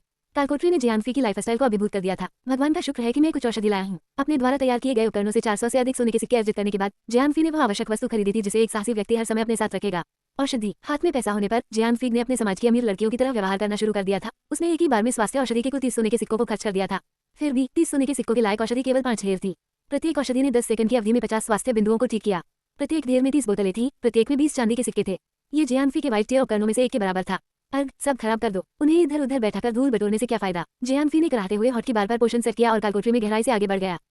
आओ और मेरे स्टील के हथौड़े का स्वाद लो। वह दहाड़ता हुआ एक विशाल समूह पर आक्रमण करने लगा। एक खुले नल की तरह जियानफी लगातार अपनी औषधियां स्पैम कर रहा था। कीमत बहुत ज्यादा थी, लेकिन यह इसके लायक थी। लाशों के बीच खड़े होकर जियानफी एक और हालिया लेवल अप की बात की चमक का आनंद ले रहा था। वह लेवल 14 तक पहुंच गया था। अध्याय 29 कालकोठरी साफ। सामान्य अभ्यास के अनुसार जियानफी ने अपने सभी स्टेट पॉइंट विटिलिटी में जोड़ दिए। उनके स्वास्थ्य अंक और रक्षा में काफी वृद्धि हुई थी। राक्षसों से लड़ना भी बहुत कम कठिन हो गया था। हालांकि वह अभी भी पूरी तरह से औषधि से मुक्त नहीं हुआ था। उसे अब ऑक्टोबर फेस्ट में लगातार शॉट्स की तरह उन्हें दबाना नहीं पड़ता था। आधे घंटे बाद जियानफी अंततः कालकोठरी के दूसरे मालिक के पास आ गया। क्लोमिक ह्यूमनॉइड एलिट, स्तर 18, स्वास्थ्य अंक 3150, आक्रमण शक्ति 188, कौशल प्रहार, दहाड़, जोरदार प्रहार, उन्माद। टिप्पणी, दानवीकृत बेरमेन का मिनी बॉस। इसमें अभूतपूर्व आक्रामक क्षमताएं हैं। खतरे का स्तर औसत से ऊपर। स्पष्टता, बेरमेन का ये बॉस पिछले टाइगरमैन के बॉस की तुलना में कहीं अधिक क्रूर था। इसमें आक्रमण और स्वास्थ्य बिंदु बहुत अधिक थे। इसके अलावा रहस्यमय अंगूठी ने वास्तव में इसे औसत खतरे के स्तर से ऊपर माना। ठीक है, चलो इसे आजमाएं। जियानफी ने पहले ही इस बिंदु तक कालकोठरी को साफ कर दिया था। वह पहले प्रयास किए बिना लेटने वालों में से नहीं थे। इसके अलावा कालकोठरी के भीतर मृत्युदंड उतना गंभीर नहीं था। यदि कोई खिलाड़ी नियमित मानचित्रों में मर जाता है तो वह पूरा स्तर खो देगा। भले ही एक उपचार कक्षा ने उसे पुनर्जीवित कर दिया हो, तभी वो उस स्तर के अनुभव अंकों का 50% खो देगा। कालकोठरी के भीतर मृत्युदंड बहुत कम था। इससे केवल 20% अनुभव अंकों का नुकसान हुआ। इसने खिलाड़ियों के लिए कालकोठरी को चुनौती देने के लिए एक प्रोत्साहन के रूप में भी काम किया। यदि कालकोठरी में कदम रखने से उनकी मेहनत से अर्जित स्तरों के खोने का जोखिम है तो प्रयास भी क्यों करें। थोड़ा सा -50। जियानफी सीधे बेरमेन के बॉस के पास गया। ये सिर्फ एक नामित कुलीन बॉस था। यह इतना मजबूत नहीं था कि अक्षम करने वाले कौशलों से प्रतिरक्षित हो सके और इस प्रकार इसे दिगंबराया और बाधित किया जा सकता था। जियानफी की पहली हड़ताल ने इसे 2 सेकंड की अचेत अवधि में बंद कर दिया था। आयरन फिस्ट -300, धधकता हुआ हथौड़ा -552, गंभीर hit -14, -10 life steal, -10 laceration 1 stack, -16, -10 life steal, -20 laceration 2 stack. Jianfei पूरी तरह से बाहर चला गया जबकि बॉस अभी भी स्तब्ध था। ब्लेजिंग हैमर का गंभीर प्रहार एक सुखद आश्चर्य के रूप में आया था। उस पूर्व आयरन फिस्ट से हुए नुकसान के साथ साथ बॉस ने अपने स्वास्थ्य अंकों का 1/3 को दिया था। हालांकि उसके बाद के सामान्य हमले कुछ हद तक शर्मनाक थे। उनका औसत नुकसान लगभग 20 अंक था। ये बिल्कुल विनाशकारी था और बमुश्किल देखने योग्य था। सौभाग्य से लाइफस्टाइल और लेकरेशन प्रभाव अभी भी क्षति आउटपुट को बरकरार रख रहे थे। ओह, 2 सेकंड बाद बॉस को होश आ गया। क्षति उत्पादन में बढ़ोतरी ने बॉस को तत्काल उन्माद में डाल दिया था। -187, बॉस का पूरा शरीर लाल होकर चमकने लगा। इसका आक्रमण मूल्य कई गुना बढ़ गया था। एक वैश के साथ इसने जियानफी को लगभग 200 नुकसान पहुंचाया था। गर्जन, मानो अपने पलटवार से विजयी होकर बेरमेन की बॉस ने भयंकर दहाड़ लगाई। जियानफी के शरीर में भूरे रंग की रोशनी चमक उठी। उसने अपने स्वयं के आक्रमण मूल्य को देखा। ये गिरकर 12 पर आ गया था। बॉस की दहाड़ किसी खिलाड़ी के आक्रमण को काफी कमजोर कर सकती है, लेकिन जियानफी के खिलाफ इस्तेमाल करने के लिए ये कौशल वास्तव में बहुत बेकार था। शुरुआत में जियानफी का आक्रमण मूल रूप से बेकार था। उसके आक्रमण को कम करना व्यर्थ था। -1, -10 लाइफ स्टील, -30 लेसरेशन 3 ढेर। जैसा कि अपेक्षित था, जियानफी के सामान्य हमले अब बॉस की रक्षा में प्रवेश नहीं कर सके, लेकिन लाइफ स्टील और लेकरेशन के विशेष प्रभाव अभी भी वैसे ही थे। हमेशा की तरह घातक। जैसे जैसे आदमी और भालू लड़ते रहे, बॉस पर घाव का प्रभाव अब 10 रैंक पर था। हालांकि जियानफी के स्वास्थ्य अंक 50% से नीचे थे। उसने पहले से ही औषधि पीना शुरू कर दिया था। धधकता हुआ हथौड़ा -247। जियानफी के समतल होने के बाद उसकी जीवन शक्ति एक बार फिर बढ़ गई थी। इसके विस्तार में उसने और भी अधिक हिट पॉइंट प्राप्त किए थे। ब्लेजिंग हैमर से क्षति भी अपेक्षाकृत बढ़ गई थी। उसी समय लेकरेशन गिनती 10 रैंक तक थी। प्रति सेकंड 100 क्षति का रक्तस्राव प्रभाव काफी प्रभावशाली निकला। जैसे जैसे लड़ाई आगे बढ़ी, दोनों पक्षों में भारी मारपीट हुई। भले ही जियानफी ने औषधि पीना शुरू कर दिया था, लेकिन वह तेजी से अपनी पकड़ खो रहा था। यहाँ तक कि लाइफ स्टील से उनके पुनर्प्राप्ति प्रभाव ने भी मुश्किल से मदद की। ये तब भी था जब बॉस का उन्माद टिकाऊ नहीं था, अन्यथा जियानफी को बहुत पहले ही भालू के थप्पड़ से मौत के घाट उतार दिया गया होता। गर्जन, जब बॉस के पास केवल 20% स्वास्थ्य अंक शेष थे तो वह अचानक जियानफी की ओर झपटा। इसका पूरा विशाल शरीर हवा में उड़ गया और जियानफी को मेरे से छलनी करने का प्रयास किया। टकराना -325। आप तो दंग रह गए। जियानफी के पास उस कदम के आगे बढ़ने का कोई रास्ता नहीं था। वह कार के हेडलैम्प में हिरन की तरह फंस गया था। इसके अलावा वह चपलता प्रकार का वर्ग नहीं था। वह चाहकर भी इससे बच नहीं पाता। 300 से अधिक की भारी क्षति, साथ ही 1 सेकंड के अचेत ने जियानफी को स्थिर कर दिया, जिससे बॉस को एक और निर्दयी झटका लगा। -112। अरे, यह पागलपन है। जब जियानफी ठीक हुआ तो वह पहले से ही 300 स्वास्थ्य बिंदुओं से नीचे था। दूसरी ओर बॉस के स्वास्थ्य अंक अभी भी 700 से अधिक है। अर्ग, यूरो। जियानफी दहाड़ उठा। हताश होकर उसने अपना लोहार हथौड़ा बॉस के सिर पर घुमा दिया। धधकता हुआ हथौड़ा -237। अरे वाह, क्या ईश्वरीय वरदान है। जैसे ही जियानफी को चिंता हुई कि वो बॉस की 2 और मार नहीं झेल पाएगा, उसे अचानक एहसास हुआ कि आयरन फिस्ट पहले ही ठंडा हो चुका है। Iron fist -300, -100। आयरन फिस्ट के ठीक बाद बॉस के सिर पर खून भरा आइकन फिर से दिखाई दिया। ओह, एक शोकपूर्ण चीख के साथ राक्षसी भालू क्लोमीर उलट गया और मर गया। जिंग, आपने राक्षसी भालू क्लोमीर को मार डाला है। 5575 अनुभव अंक प्राप्त हुए। जिंग, आपने deep in the night forest सामान्य के सभी मालिकों को मार डाला है। आपने सामान्य मोड में deep in the night forest कालकोठरी को साफ कर दिया है। जिंग, आपकी पार्टी सामान्य मोड में deep in the night forest को पार करने वाली पहली टीम है। कृपया अपनी पार्टी का नाम बताएं। नाम छिपाओ। जियानफी का इरादा नीचा रहने का था। जिंग, शहरव्यापी घोषणा। पार्टी टीम, नाम छुपाएं, ने कालकोठरी deep in the night forest को सामान्य मोड में साफ कर दिया है। कृपया टीम के सदस्यों के लिए जयकार करें। वर्ड्यूर ग्लाइडर। जिंग, शहरव्यापी घोषणा। पार्टी टीम, नाम छुपाएं, ने सामान्य मोड में कालकोठरी deep in the night forest को साफ कर दिया है। कृपया टीम के सदस्यों का उत्साहवर्धन करें। वर्ड्यूर ग्लाइडर। जिंग, शहरव्यापी घोषणा। पार्टी टीम, नाम छुपाएं, ने कालकोठरी deep in the night forest को सामान्य मोड में साफ कर दिया है। कृपया टीम के सदस्यों के लिए जयकार करें। वर्ड्यूर ग्लाइडर। घोषणा 3 बार दोहराई गई। संपूर्ण डॉन ब्रेक सिटी में अचानक सन्नाटा छा गया। न केवल बाकी खिलाड़ी अवाक रह गए, बल्कि जियानफी शायद सबसे अधिक चिंतित थी। बकवास, मैंने आपसे नाम छिपाने के लिए कहा था, इस तरह नाम रखने के लिए नहीं। जियानफी ने कभी नहीं सोचा था कि इतनी परिष्कृत प्रणाली इतनी मूर्खतापूर्ण होगी। वो इसे आदेश दे रहे थे कि अपनी पार्टी का नाम छिपाओ, अपनी पार्टी का नाम नहीं बल्कि अपनी पार्टी का नाम छिपाओ। क्या बकवास है, वहाँ एक कालकोटरी है, फका वहाँ एक कालकोटरी है, जल्दी करो, इसे खोजने के लिए किसी को भेजो। तो किसी ने एक कालकोटरी ढूंढ ली और उसका एकल संपादन भी कर लिया। वह पागलपन है। आम खिलाड़ी तो बस इस मामले पर चर्चा करने लगे। जो लोग जियानफी को जानते थे वे घबराहट में बदल गए थे। क्या हो रहा है? क्या वह वर्डियोर ग्लाइडर लोहार नहीं है? उसने वास्तव में कालकोटरी में अकेले कैसे काम किया? आखिर क्या बात है? सावधान अजुरेस्वर ने खुद से बुदबुदाया। उसकी भौहें तन गईं। ये लड़का काफी कुछ है। वह एक क्राफ्टिंग क्लास को इतनी हद तक खेलने में सक्षम है। डेमन की ग्रिमिस हंस की आवाज ने उसके आसपास के हर दर्शक के रोंगटे खड़े कर दिए। हा, दिलचस्प। ऐसा लगता है कि भविष्य में मुझे इस वर्डियोर ग्लाइडर पर अधिक ध्यान देना होगा। जुई जियो याओ मुस्कुराए। उनकी रुचि निश्चित रूप से बढ़ गई थी। छोटे भाई, तुमने सचमुच मुझे चिंतित कर दिया है। आखिर आपको ऐसे सनकी व्यक्ति के साथ एक जाली कहाँ मिलती है? लेवल बाय इस राक्षस की कुचली हुई खोपड़ी से निकालने के ठीक बाद लेडी कैसानोवा ने अपने आप से बुदबुदाते हुए अपनी गदा से खून और फटे हुए हिस्से को उछालते हुए कहा, अध्याय 30 सबसे मजबूत टैंक। जिंग, बधाई हो, प्लेयर वर्डियोर ग्लाइडर का स्तर बढ़कर 15 हो गया है। सभी आंकड़े जोड़ 5 विशेषता अंक प्राप्त हुए। सिस्टम की घोषणा के साथ जियानफी को 50,000 अनुभव अंक और 1 सोने का सिक्का प्राप्त हुआ। इसे कालकोटरी को साफ करने वाला पहला व्यक्ति होने का पुरस्कार माना जा सकता है। इतने प्रचुर अनुभव अंकों के साथ जियानफी एक बार फिर बराबरी पर आ गई। उसने स्तर 15 हासिल कर लिया था। 3 स्तरों के लिए एक कालकोटरी केवल अकेले रहकर ही हासिल की जा सकती थी। जिंग, 9 चांदी के सिक्के प्राप्त हुए। जिंग, लिनन X20 प्राप्त किया। जाहिर है ये बॉस भी एक संभ्रांत श्रेणी का राक्षस था। इसमें देने के लिए कुछ भी अच्छा नहीं था। बड़ा पुरस्कार अभी भी खजाने से आना चाहिए। वाह, अचानक सफेद रोशनी की चमक के साथ बॉस की लाश गायब हो गई। इसकी जगह एक सुनहरा खजाना संदूक ले लिया। नुस्खा। जब जियानफी खजाने के पास पहुंचा तो उसने मन ही मन मंत्रोच्चार किया। स्विश। अचानक नीली रोशनी की चमक के बाद जियानफी एक बार फिर निराश हो गई। यह कोई नुस्खा नहीं था। जंगली भालू की शक्ति ऑफ हैंड शील्ड उत्कृष्ट। शारीरिक सुरक्षा जोड़ 5 जादुई रक्षा जोड़ 2 पेरी रेटिंग जोड़ 5, ताकत जोड़ 5, जीवन शक्ति जोड़ 5, स्तर की आवश्यकता 15। बुरा नहीं। हालांकि जियानफी ने कोई रेसिपी नहीं सीखी थी, फिर भी वो काफी संतुष्ट था। एक शिल्पला वर्ग के रूप में जियानफी केवल ब्लैकस्मिथ हैमर से लेस कर सकता था। हालांकि उसका द्वितीयक हथियार स्लॉट खाली था। वह आक्रामक प्रकार के हथियार चलाने में सक्षम नहीं हो सकता है। फिर भी वो जीवन रक्षक ढाल पहनने में सक्षम था। जियानफी ने अपने बैग से पिछला नीला हार निकाला और उसे सुसज्जित किया। ये बिल्कुल ध्यान आकर्षित करने वाला नहीं था, लेकिन ढाल ने उतना ध्यान आकर्षित किया जितना कोई कल्पना कर सकता था। वह विशाल था, आकार में आदमी से लगभग आधा। इसके केंद्र पर पिछले हिस्से पर दहाड़ते हुए भालू की छवि उभरी हुई थी। ढाल से ठंडी चांदी जैसी धात्विक चमक निकल रही थी। इसे अपने शरीर के सामने रखने से हार्दिक आश्वस्त सुरक्षा की भावना पैदा होगी। जीवन शक्ति विशेषता में सभी 5 क्षमता बिंदुओं को जोड़ने के बाद जियानफी अपने अंतिम परिणामों का सर्वेक्षण करने के लिए वापस चले गए। नाम वर्डियोर ग्लाइडर, स्तर 15, कक्षा शुरुआती लोहार स्तर 2, अनुभव अंक 1730 बटा 1,25,000, स्वास्थ्य अंक 2921 बटा 2921, मनन 350 बटा 350, शारीरिक आक्रमण शक्ति 70 जोड़ 35, शारीरिक सुरक्षा 97 जोड़ 210, जादुई रक्षा 70 जोड़ 20। आधे घंटे बाद एक और सामान्य मोड डिंगोन में जियानफी ने 3 और स्तर हासिल कर लिए थे। इतना ही कहना पर्याप्त होगा कि उनके आंकड़े काफी बढ़ गए थे। उनके स्वास्थ्य अंक लगभग 3000 अंक पर थे। उसकी शारीरिक रक्षा क्षमता 300 से अधिक हो गई थी। हो सकता है कि वह दुनिया का नंबर 1 टैंक न हो, लेकिन संपूर्ण डॉनलाइट सिटी में जियानफी से अधिक टैंक शायद कोई और नहीं हो सकता था। Ding, deep in the night forest सामान्य पूरा हो चुका है। 30 सेकंड के बाद आपको कालकोटरी से बाहर टेलीपोर्ट कर दिया जाएगा। जब जियानफी को कालकोटरी से बाहर टेलीपोर्ट किया गया तो उसकी दोस्तों की सूची लगातार टिमटिमा रही थी। सभी 4 दिग्गजों ने उन्हें एक के बाद एक संदेश भेजकर कालकोटरी के स्थान के बारे में पूछताछ की थी। जियानफी ने केवल सूची पर अपनी नजरें दौड़ाई। उन्होंने उनमें से किसी का भी जवाब नहीं दिया। न केवल निजी संदेश चैनल में बाढ़ आ गई थी, रोसेट नाइटहोर्ड का गिल्ड चैनल भी उतना ही अस्त व्यस्त था। प्यारी, तुम बहुत अद्भुत हो। रोसेट मियाओ मियाओ नाइटहोर्ड के चैनल में चिल्लाने वाले पहले व्यक्ति थे। वह उसके शिल्पला वर्ग या लड़ाकू वर्ग होने की कम परवाह कर सकती थी। वैसे भी वो हमेशा हंगामा मचाने वाली पहली महिला थी। बुरा नहीं, वह ग्लाइडर अपनी रोशनी एक बुशल के नीचे छुपा रहे हो। रोसेट रोज ने निजी संदेश चैनल के माध्यम से एक ध्वनि संदेश भेजा। स्वर सूक्ष्म और गहरा था। वाह, ऐसा लगता है कि हमारे कबीले में कोई बहुत बड़ा विशेषज्ञ है। ये सच है, एक शिल्पला कक्षा वास्तव में इतनी अविश्वसनीय हो सकती है। सुंदर, कृपया मुझे अपनी रखेल के रूप में स्वीकार करो। दुष्ट लड़की, रास्ते से हट जाओ। प्यारे भाई ने सबसे पहले मेरी कल्पना पर प्रहार किया। जब रोसेट मियाओ मियाओ ने बातचीत शुरू की तो रोसेट नाइटहोर्ड का चैनल उड़ गया। 2 महिलाएं सैकड़ों बत्तखों की टर की बराबरी आसानी से कर सकती थीं। कल्पना कीजिए कि नाइटहोर्ड में 40 से अधिक लड़कियां हैं। आइए उन लड़कियों के बारे में बात ही न करें जो वास्तविक जीवन में एक दूसरे को जानती थीं। इसमें कोई रुकावट नहीं होगी, कोई सेंसरशिप नहीं होगी, कोई फिल्टर नहीं होगा। यहाँ तक कि उनके साथ एक ही चैट चैनल पर होना भी जियानफी को शर्माने के लिए पर्याप्त था। प्यारे भाई, आप किसी और के साथ साझा किए बिना लाभ अपनी जेब में नहीं डाल सकते। हमारी सभी सुंदर लड़कियां आप पर भरोसा कर रही हैं। क्या आप सहमत नहीं हैं? रोसेट रोज अचानक उस विशेष रूप से मधुर स्वर में बदल गईं, निजी संदेश के माध्यम से जियानफी तक पहुंच गईं। मैडम, क्या हम आम इंसानों की तरह बात कर सकते हैं?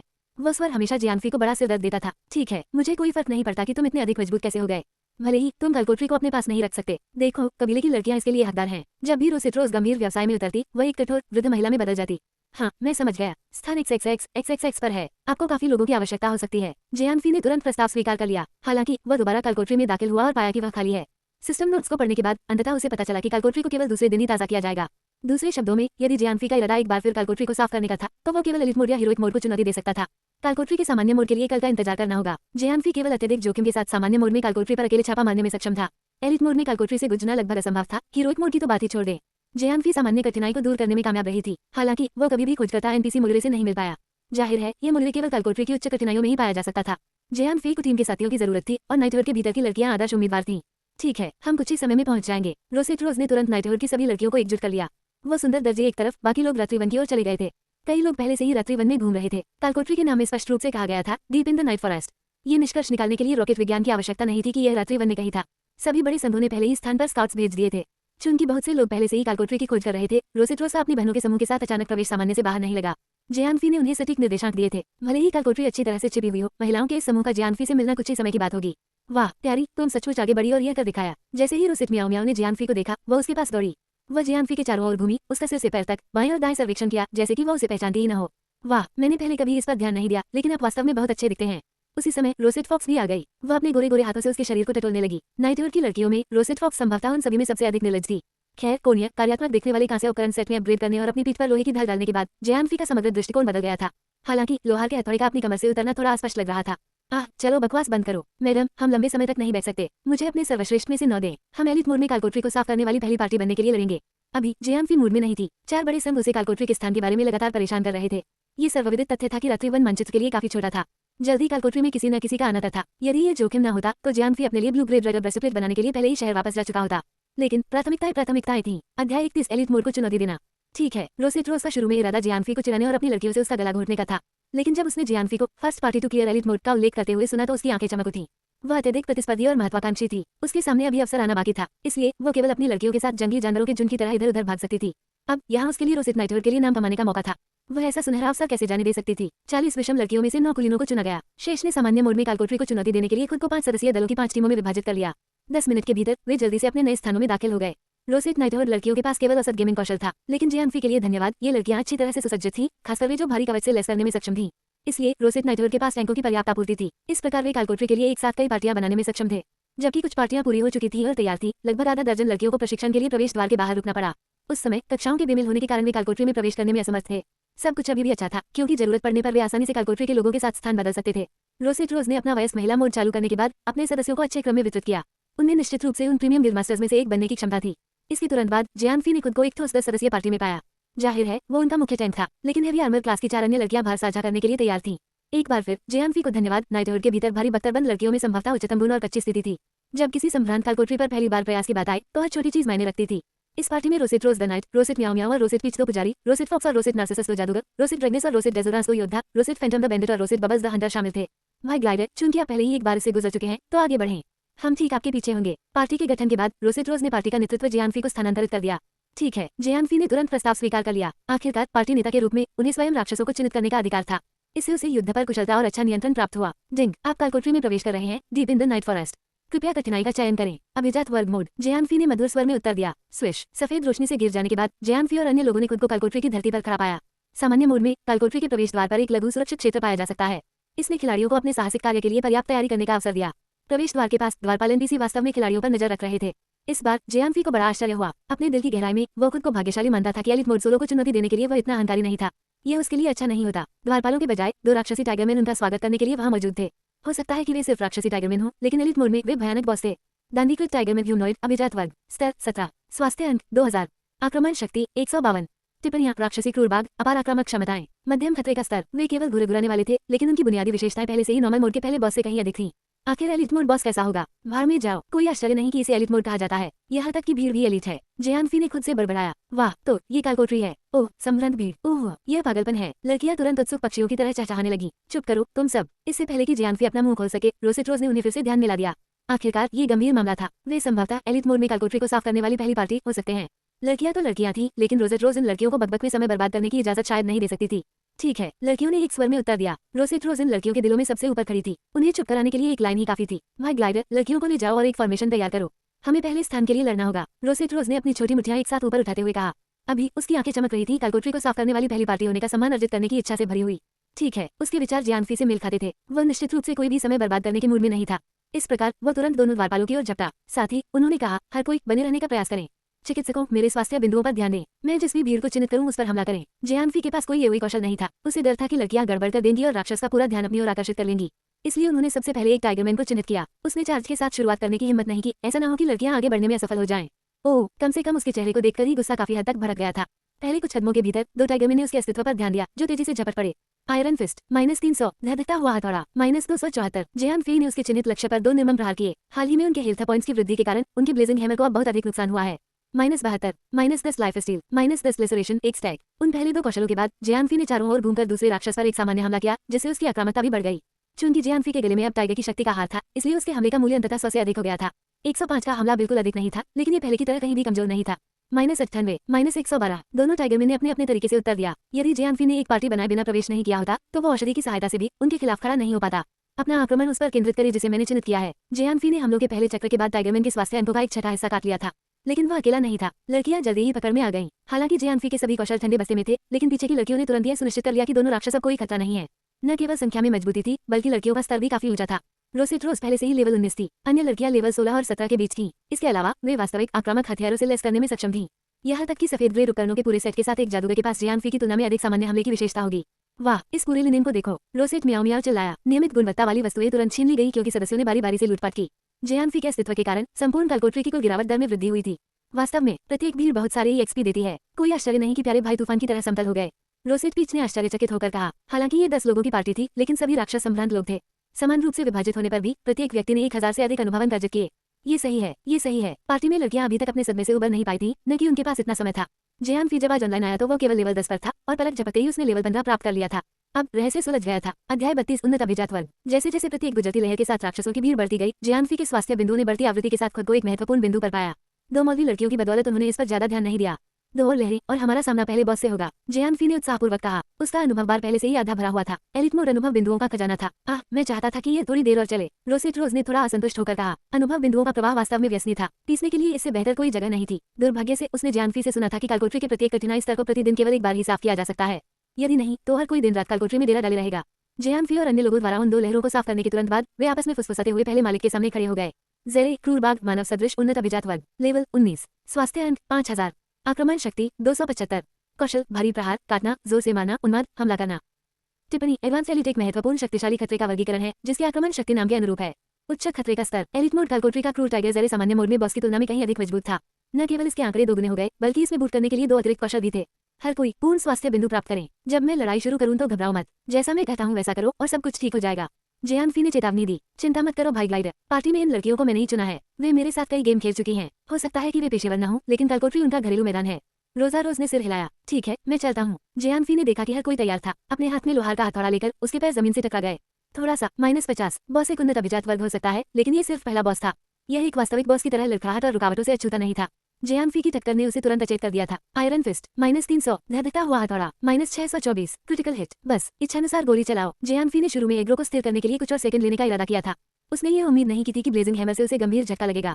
उस स्थिति में इसके लिए आगे बढ़े देवियों, बस बॉस को पहले ही पीट कर मार डालो। ठीक है, रोजा रोज ने बढ़त बनाई। हाथापाई करने वाले हमलावरों ने बॉस को घेर लिया और काम पर लग गए। विज विज विज विज, लंबी दूरी की जादूगरनी और शिकारी वर्गों ने अपने वॉली जारी किए। उनके जादुई मंत्र और तीर जेरे नामक क्रूर बाघ पर ऐसी उदारता के साथ उड़े जो प्रकृति और उसकी ऑक्सीजन से प्रतिस्पर्धा कर सकता था। बॉस के पास 5000 स्वास्थ्य अंक थे। उन्हें और 2 मौलवियों को छोड़कर टीम के भीतर पार्टी के सभी सदस्य हमलावर थे। योद्धाओं और शूरवीरों के पास अपने वर्तमान स्तर पर ढालों के लिए कोई सुलभ स्लॉट नहीं था। चाहकर भी वे अभी तक रक्षा उन्मुख भूमिका नहीं चुन सके। उनके पास अपने किरदारों के लिए ऐसी कोई योजना नहीं थी। इस प्रकार उन्होंने अपनी सभी क्षमताएं ताकत में डाल दी। ऐसा लग रहा था कि पार्टी भारी हथियारों से भरी हुई थी, लेकिन वे सभी हमलावर थे। बॉस ने जल्दी ही अपने स्वास्थ्य अंक खो दिए। ओह, -225, -347, भारी प्रहार, -174 बाइट, -30 रक्तस्राव। 2 सेकंड बाद बॉस को होश आया। इसके क्रूर प्रत्युत्तर ने जियानफी की जीभ से बिल्ली छीन ली। उसके पास 300 रक्षा अंक थे और उसके ऊपर 5% शारीरिक क्षति में कमी थी। फिर भी उसने निश्चित रूप से ऐसा महसूस किया। यदि कोई योद्धा टैंक अपनी स्थिति में होता तो संभवतः वह पहले से ही अपने रिस्पॉन्स बिंदु पर पुनः लोड स्क्रीन की प्रतीक्षा कर रहा होता। जोड़ 170, जोड़ 225। वह 2 मौलवी थे, लेकिन वे भी बॉस के नुकसान की भरपाई करने के लिए संघर्ष कर रहे थे। क्रूर टाइगर बॉस आगामी बिया बॉस की तरह धीमा और अनाड़ी नहीं था। यह एक बड़ी तेज गुस्सैल बिल्ली थी। म्याऊं म्याऊं, ग्रेट हील का उपयोग करें। पीच, लेसर हील का उपयोग करें। उसके स्वास्थ्य बिंदुओं को स्थिर करने का प्रयास करें। कुछ ही समय बाद जियानफी के स्वास्थ्य अंक 50% से नीचे गिर गए। जियानफी तेजी से लुप्त हो रही थी। उनके पारंपरिक तरीके इसमें कटौती नहीं करने वाले थे। ठीक है, दोनों मौलवियों ने उत्तर दिया। उन्होंने रणनीति बदलनी शुरू कर दी। जियानफी के स्वास्थ्य अंक अब लाल रंग में नहीं थे। हर कोई रुके। म्याऊं म्याऊं और पीच, मुझे ग्रेटर हील का उपयोग करने और मुझे पूर्ण स्वास्थ्य बिंदुओं पर वापस लाने के लिए आप दोनों की आवश्यकता है। जियानफी ने देखा कि बॉस के स्वास्थ्य अंक तेजी से 50% अंक के करीब पहुंच रहे थे। ग्रेट बैश आ रहा था। ठीक है, जियानफी इस कलकोटरी का वास्तविक अनुभव रखने वाला एकमात्र व्यक्ति था। लड़कियों ने कोई सवाल नहीं पूछा और उसका पालन करने की पूरी कोशिश की। चिकित्सकों, रुको। जियानफी के स्वास्थ्य अंक वापस पूर्ण हो गए। एक ब्लेजिंग हैमर के साथ उसने बॉस के स्वास्थ्य अंक को 50% से नीचे ला दिया। गर्जन, जैसा कि अपेक्षित था, बॉस ने अपनी पूंछ घुमाई और स्वाइप लॉन्च किया। जियानफी को उड़ान भरते हुए भेजा गया। उसी समय बॉस की एग्रो टेबल रीसेट हो गई। -100, तब तक सभी ने हमला करना बंद कर दिया था। डिफॉल्ट रूप से बॉस रोजा फैंटम को लेने जा रहा था, जो अब उसके सबसे करीब खड़ी थी। तभी जियानफी के खून बहने का प्रभाव बॉस पर पड़ने लगा।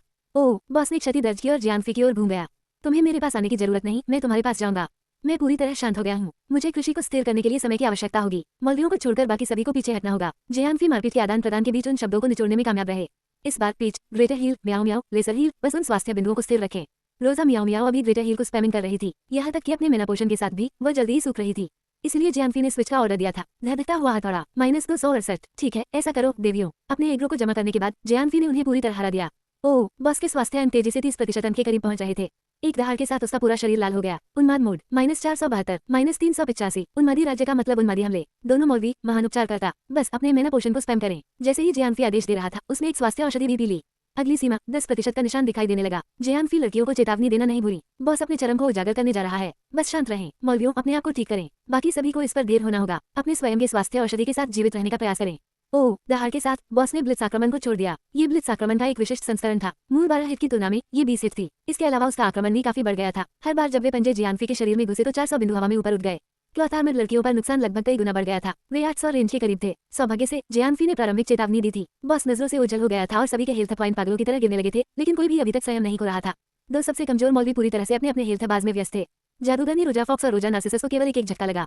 हालांकि वे खतरे में थे, फिर भी वे मरे नहीं थे। अध्याय 33 लूट का बंटवारा। ये जियानफी का पार्टी में भाग लेने का उच्च भाग्य हो सकता है, या किसी लड़की को न पीटने का बॉस का सज्जन स्वभाव हो सकता है।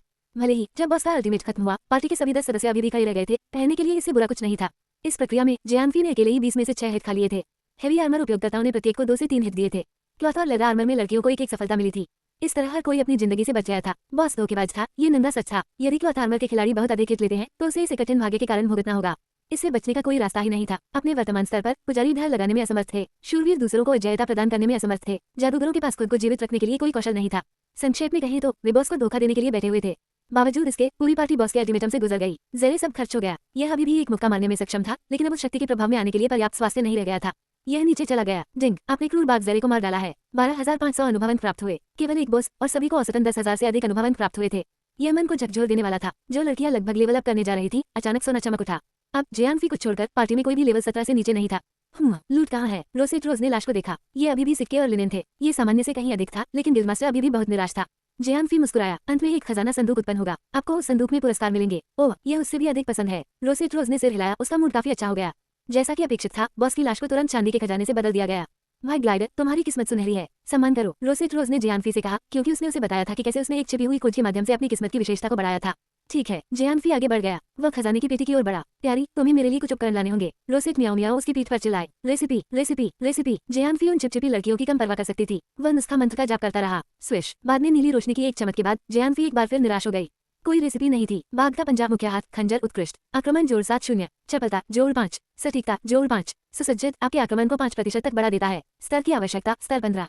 एक्वामून मैजिशियन रोग, कपड़ा कवच, ओपी शरीर उत्कृष्ट, शारीरिक सुरक्षा जोड़ 2-5, जादुई रक्षा जोड़ 2-0, बुद्धि जोड़ 5, जीवन शक्ति जोड़ 5। सुसज्जित आपको एक सक्रिय कौशल प्रदान करता है। एक शील्ड, एक जादुई ढाल बुलाता है, 500 क्षति को अवशोषित करता है, 10 सेकंड तक रहता है। कूलडाउन अवधि 5 मिनट। स्तर की आवश्यकता 15। आखिरकार एलिट मोड 10 पुरुषों की कालकोटरी थी। वह बूंदों से 2 गुना होगा। ब्लू टीयर उपकरण के 2 टुकड़े बाहर निकले। वे दोनों 3 अतिरिक्त विशेषताओं के साथ आरोही किस्म के थे। ये पहले किल बोनस और जियानफी की उच्च किस्मत द्वारा उचित था। प्यारी, जल्दी करो और मुझे पहले ही खंजर दे दो। अनजाने में रोसेट फैंटम पहले ही जियानफी की पीठ तक भाग चुका था। जब वह बोलती थी तो उसकी खुशबू जियानफी की गर्दन के पीछे से बहने लगती थी। ये हवा के गर्म झोंके के समान था, लेकिन जियानफी अभी भी अचंभित थी। क्या बात है? सच में मिस, आप चलते समय शोर क्यों नहीं कर सकती? आप मुझे दिल का दौरा डाल देंगी। रोसेट फैंटम ने ज्यादा बात नहीं की थी। जब भी लड़कियां जियानफी को छेड़ती थी तो वो कभी भी उसमें शामिल नहीं होती थी। जियानफी ने सोचा था कि वह उन दुर्लभ अंतर्मुखी लोगों में से एक थी। उसने कभी नहीं सोचा था कि उसकी महिला इतनी गंदी चालों से भरी होगी।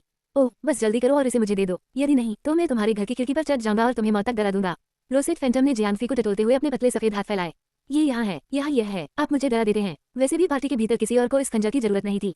जियानफी ने जल्दी से उसे खंजर के साथ भेज दिया। सुंदर, तुम्हें क्या लगता है कि यह जादूगर का वस्त्र किसका है? रोसेट फॉक्स को छेड़ा, जियानफी को घूरते हुए। सिरदर्द होने की बारी जियानफी की थी। खंजर अभी एक आसान कॉल था। रोसेट फैंटम ही एकमात्र ऐसी व्यक्ति थी जिसे इसकी आवश्यकता थी। अब उसके सामने 4 लड़कियां खड़ी थीं। 2 जादूगर और 2 पुजारी, सभी उसे उत्सुकता से देख रहे थे। जियानफी एक लोहार था, इसलिए भले ही मेल प्रकार का उपकरण बॉस से गिर जाए, हेवी आर्मर उपयोगकर्ता उतने चिंतित नहीं होंगे। जियानफी ने पहले ही प्रचुर मात्रा में आरोही उपकरण का उत्पादन कर लिया था। वे अपने गियर से काफी खुश थे। क्लॉथ आर्मर वाली लड़कियां उतनी भाग्यशाली नहीं थीं। उन चारों के पास केवल 3 लेवल 10 व्हाइट टियर उपकरण थे। बाकी सभी उपकरण बिगिनर्स विलेज के खोज पुरस्कारों से प्राप्त हुए थे। इसलिए लेवल 15 ब्लू टियर उपकरण की दृष्टि उन्हें पागलों में बदलने के लिए पर्याप्त थी। गिल्ड मास्टर, आप क्या कहते हैं? जियानफी मूर्ख नहीं था। वह ये निर्णय नहीं ले सके। इससे कोई फर्क नहीं पड़ता कि वह इसके साथ कैसे आगे बढ़ता। वह 3 लड़कियों में से खुद को दुश्मन बना लेता। मुझे कैसे पता होगा? रोसेट रोज गुस्से में आकर दूर हो गई। आप किसी को दुश्मन नहीं बनाना चाहते, मैं भी ऐसा ही चाहता हूँ। भूल जाओ, मैं ये निर्णय नहीं ले रहा हूँ, इसे स्वयं ही सुलझाओ। आखिरकार नाइटहुड के भीतर की लड़कियां एक दूसरे को बेहतर जानती थीं। इस तरह के परिदृश्य का अनुभव करने का यह उनका पहला अवसर नहीं हो सकता है। ठीक है, पत्थर, कागज, कैंची। रोसेट मियाओ मियाओ सहमत होने वाले पहले व्यक्ति थे। ये देखकर कि उसने पहले से ही अपने पैर मिट्टी में गड़ा दिए थे, ऐसा लग रहा था कि उसे उपकरण की तुलना में खेल में अधिक रुचि है। कुछ राउंड के बाद नतीजे सामने आ गए। रोसेट नार्सिसस ने क्लॉथ आर्मर की बाकी लड़कियों को हरा दिया था और ब्लू ग्रेड मैजिशियन रॉब जीता था। यह अनुचित है। नार्सिसस एक संकी है। इन सभी वर्षों में वह एक बार भी यह खेल नहीं हारी है। रोसेट फॉक्स उसे एक तरफ ले गया और फुसफुसाया, ये सही है, ये सही है। रोसेट पीछ ने उन्माद से सिर हिलाया। ही, हारे हुए बनना बंद करो प्यारे भाई, इसे सौंप दो। ये बिगिनर्स विलेज पुरस्कार बहुत ही भयानक है। रोसेट नार्सिसस ने उन दोनों की ओर अपनी आंखें घुमाई। उसने उत्साहपूर्वक नवदिग्रहित एक्वामून मैजिशियन रोब पहना। वाह सिस्टर नार्सिसस, आप बहुत सुंदर हैं। रोसेट मियाओ मियाओ ने साहस किया। एक्वामून मैजिशियन रोब काफी आकर्षक था। यह एक्वा ब्लू हान शैली के वस्त्र की तरह था, जो वास्तव में ऊपरी सामने के हिस्से पर वक्रों को उभारता है। इसने वास्तव में रोसेट नार्सिसस की कामुक छवि को सामने ला दिया। रोसेट फॉक्स, जो अभी भी अपने सफेद दर्जे की जादूगरनी के लिबादे में फंसी हुई थी, एक ही समय में ईर्ष्या और घृणा से भरी हुई थी। उसकी आंखों में आग लगी हुई थी। रोसेट फॉक्स अपने गुस्से में अकेली नहीं थी। जैसे ही इतने खूबसूरत कपड़े सामने आए, हेवीली आर्मर यूजर्स की आंखें भी छलकने लगी। ठीक है, पहले कालकोट्री, ये कई लोगों में से पहला हो सकता है। अन्य लड़कियों के विपरीत रोसेट रोज अपेक्षाकृत तेजी से ठीक हो गई थी। हालांकि उसने भी ईर्ष्या से क्षण भर के लिए जादूगरनी के वस्त्र पर नजर डाली थी। उसकी नजर में प्रथम पक्ष के रूप में कालकोट्री को साफ करने का सम्मान उतना ही महत्वपूर्ण था। जब तक जियानफी और अन्य ने एलिट मोड के पहले बॉस को मार गिराया, तब तक अन्य खिलाड़ियों को अंततः कालकोट्री में प्रवेश मिल गया।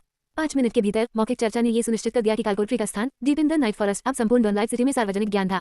अध्याय 34, एक शक्तिशाली टैंक का महत्व। पार्टियों में मुख्य गिल्ड सदस्यों को शामिल करें और सुनिश्चित करें कि उनके पास सक्षम नेता है। हम जल्द से जल्द कालकोट्री में जा रहे हैं। कोई समय नहीं है, हम सीधे एलिट मोड की ओर जा रहे हैं। सामान्य मोड को निम्न रैंकर्स के लिए छोड़ दें। बड़े गिल्डों में दक्षिणी अज़ूरिस्वर अपने स्थान की जानकारी प्राप्त करने वाला पहला गिल्ड मास्टर था। बेशक धीमी शुरुआत करना हमेशा बेहतर होता है, लेकिन सामान्य मोड को एक एकल खिलाड़ी ने पहले ही साफ कर दिया था। ये संभवतः इतना कठिन नहीं हो सकता। यह एलिट मोड में कालकोट्री को साफ करने का गौरव अर्जित करने का समय था। यही कारण है कि उसने अपने लोगों को सीधे शीर्ष पर जाने के लिए प्रेरित किया। आखिरकार ऐसी उपलब्धियों की घोषणा आमतौर पर पूरे शहर में की जाती थी। यह मूलतः मुफ्त विज्ञापन था। खेल के शुरुआती चरण सभी बड़े संघों के विकास और विकास के लिए सही समय होगा। ये भर्ती के लिए बिल्कुल सही समय था। दिलचस्प, मेरे चौथे और पांचवें भाई को बुला लाओ, चलो कुछ मजा करें। हैप्पी ड्रंक मनी मन मुस्कुराया। यह एलिट मोड है, ये निर्देशांक है। समय के बारे में सभी को संगठित करें, उन्हें औषधि का स्टॉक करने के लिए कहें। यह आसान पहली हत्या नहीं होगी। डेमन की ग्रिमेस की कर्कश आवाज पैरों से गूंज रही थी। अब हमारे पास हमारे निर्देशांक है, तो आप सभी अभी भी यहाँ क्यों खड़े हैं? बाहर निकले। लेडी कैसानोवा ने अपनी गदा उठाई और कंधे पर रख ली। उसने एक निर्णायक मोड़ लिया और कालकोट्री की ओर बढ़ने लगी। ओह, तुम लोग जल्दी में हो। जब लेडी कैसानोवा कालकोट्री के प्रवेश द्वार पर पहुंची, तो अन्य 3 बड़े संघ पहले से ही वहां एकत्र थे। सबसे आगे उनके मुख्य सदस्य और उनका पूरी तरह से तैयार सामान था। सैकड़ों लोग पहले से ही प्रवेश द्वार पर खड़े थे। क्या हो रहा है मिस कैसानोवा? आपसे मिलकर अच्छा लगा। हैप्पी ड्रंक हमेशा मृदुभाषी और विनम्र थे। मुझे तामझाम और रिबन वाली बात से बचाएं। यदि आप पहले से ही इसमें प्रवेश नहीं कर रहे हैं, तो रास्ते से हट जाएं। लेडी कैसानोवा ने अपनी लगभग 2 मीटर लंबी गदा को खतरनाक तरीके से अकेले ही घुमाया। कई खिलाड़ी अनायास ही पीछे हट गए। यदि आप इसे ऐसे ही करना चाहते हैं, तो आइए निष्पक्षता से खेलें। सर्वश्रेष्ठ संघ की जीत हो। खुश शराबी मुस्कुराया। ठीक है। साउदर्न एजर्सवुड ने सिर हिलाया। उन्हें उस दृष्टिकोण के बारे में कोई शिकायत नहीं थी। उसने लेडी कैसानोवा पर तीखी नजर डाली। आखिरकार मेजिथिव्स सबसे मजबूत संघ था। यदि उनका इरादा कालकोट्री में खुद को कैद करने का था, तो वे ऐसा कर सकते थे। निस्संदेह एक भयंकर युद्ध छिड़ जाएगा। तुम मुझे क्यों देख रहे हो? मैं शांतिवादी हूँ। लेडी कैसानोवा ने पीछे मुड़कर देखा। हे, तो आप शांतिवादी हैं, लेकिन आपके पीछे उस आदमी के बारे में क्या ख्याल है? मास्टर बिली, जब आप यहाँ हैं, तो खुद को क्यों नहीं दिखाते? डेमन की ग्रिमेस की आंखें बहुत तेज थीं। लेडी कैसानोवा के विशाल फ्रेम के पीछे उनकी नवीनतम खुदाई का लक्ष्य था। हा, बूढ़ा दानव अभी भी काफी तेज चाकू। उसी समय एक मानव खिलाड़ी बाहर आया। वह 30 के आसपास का लग रहा था। उसे एक योद्धा या शूरवीर बनना था। मास्टर बिली, आप क्या कहते हैं? नशे में दूध हैप्पी ने आंखें सिकुड़ते हुए पूछा। बिली बॉय को देखकर कोई भी आस्म से दर्द से मुक्त नहीं होगा। ये लड़का एक पेशेवर पीवीपी गिल्ड मास्टर था। उसे खुशी के लिए लोगों को मारने में मजा आता था। जब भी कोई बड़ी झड़प होती, तो वह गिर जाता। डॉन ब्रेक के भीतर पीवीपी प्रणाली लगभग नियमों और विनियमों से रहित थी। ये लड़का गेम की शुरुआत में ही गेम का पहला बड़ा गिल्ड युद्ध छेड़ सकता है। मुझे कोई दिलचस्पी नहीं है। जब कालकोट्री की बात हो तो मेरी पत्नी से बात करो। बिली बॉय ने कंधे उचकाए। भाड़ में जाओ। बेशक तुम्हें कालकोट्री में कोई दिलचस्पी नहीं है। हम सभी यह जानते हैं। साथ ही हम ये भी जानते हैं कि तुम कैसे हम पर ऐसे झूलना शुरू कर दोगे जैसे हम कालकोट्री में राक्षस हों। तीनों गिल्ड मास्टरों के विचार निश्चित रूप से इसी प्रकार के थे, लेकिन किसी ने भी मौखिक रूप से इस पागल को भड़काने की हिम्मत नहीं की। ये काफी है। इनमें से कोई भी लड़की अंदर नहीं जा रही है, इसलिए पहले ही दफा हो जाओ। हम अंदर जा रहे हैं और आपके यहाँ रहते हुए हम आपके साथ की उम्मीद नहीं करेंगे। लेडी कैसानोवा ने बिली बॉय का कॉलर पकड़ लिया और उसे अपने साथ खींच लिया। 180 का आदमी 2.5 मीटर लंबी छछूंदर गाय के सामने कुछ भी नहीं था। मैं जा रहा हूँ, तुम लड़के अच्छा खेलते हो। बिली बॉय ने कंधे उचकाए। लड़ना उसके खून में था, लेकिन स्तरों के लिए दौड़ लगाने और अपने समूह को मजबूत करने का ये सबसे अच्छा समय था। वह नहीं चाहते थे कि उनके पिछले समय का असर गिल्ड के विकास पर पड़े। ओह, जब बिली बॉय प्रवेश द्वार से गायब हो गया, तभी बाकी सभी ने राहत की सांस ली। वह आदमी एक ढीला तोप था। ठीक है, अपनी व्यक्तिगत क्षमताओं का आकलन करें और अपना स्थान निर्धारित करें। जब हम अंदर हों तो अन्य संघों के साथ परेशानी पैदा करने के बारे में सोचे भी नहीं, साउदर्न अज़ूरिस्वर ने कहा। कोई बात नहीं, चलो चलें। बाकियों ने सिर हिलाया। अब जब उन्हें निष्पक्ष खेल समझौता मिल गया है, तो वे चैन की सांस ले सकते हैं। इसके परिणामस्वरूप लगभग 20-10 पुरुष दलों ने एक ही समय में एलिट मोड कालकोट्री में प्रवेश किया। अन्य खिलाड़ियों और छोटे संघों के सदस्यों ने भी नॉर्मल मोड कालकोट्री को चुनौती देने के लिए पार्टियों का आयोजन शुरू कर दिया था। अधिक आत्मविश्वासी संघों ने एलिट मोड का भी प्रयास किया। ऐसा नहीं था कि वे पहली हत्या चाहते थे, वे केवल उपकरण और अनुभवंत मान रहे थे। 15 मिनट बाद दक्षिणी एजर्सवर कालकोट्री के प्रवेश द्वार पर दिखाई दिया। 16वें मिनट में डेमन का ग्रिमेस भी अपने लोगों के साथ कब्रिस्तान से चलता हुआ आया। वे सभी मिटा दिए गए थे। क्या शीघ्र उन्मूलन है। वह पॉट केतली की स्थिति में था, लेकिन साउदर्न अज़ूरिस्वर पर प्रहार करने से खुद को नहीं रोक सका।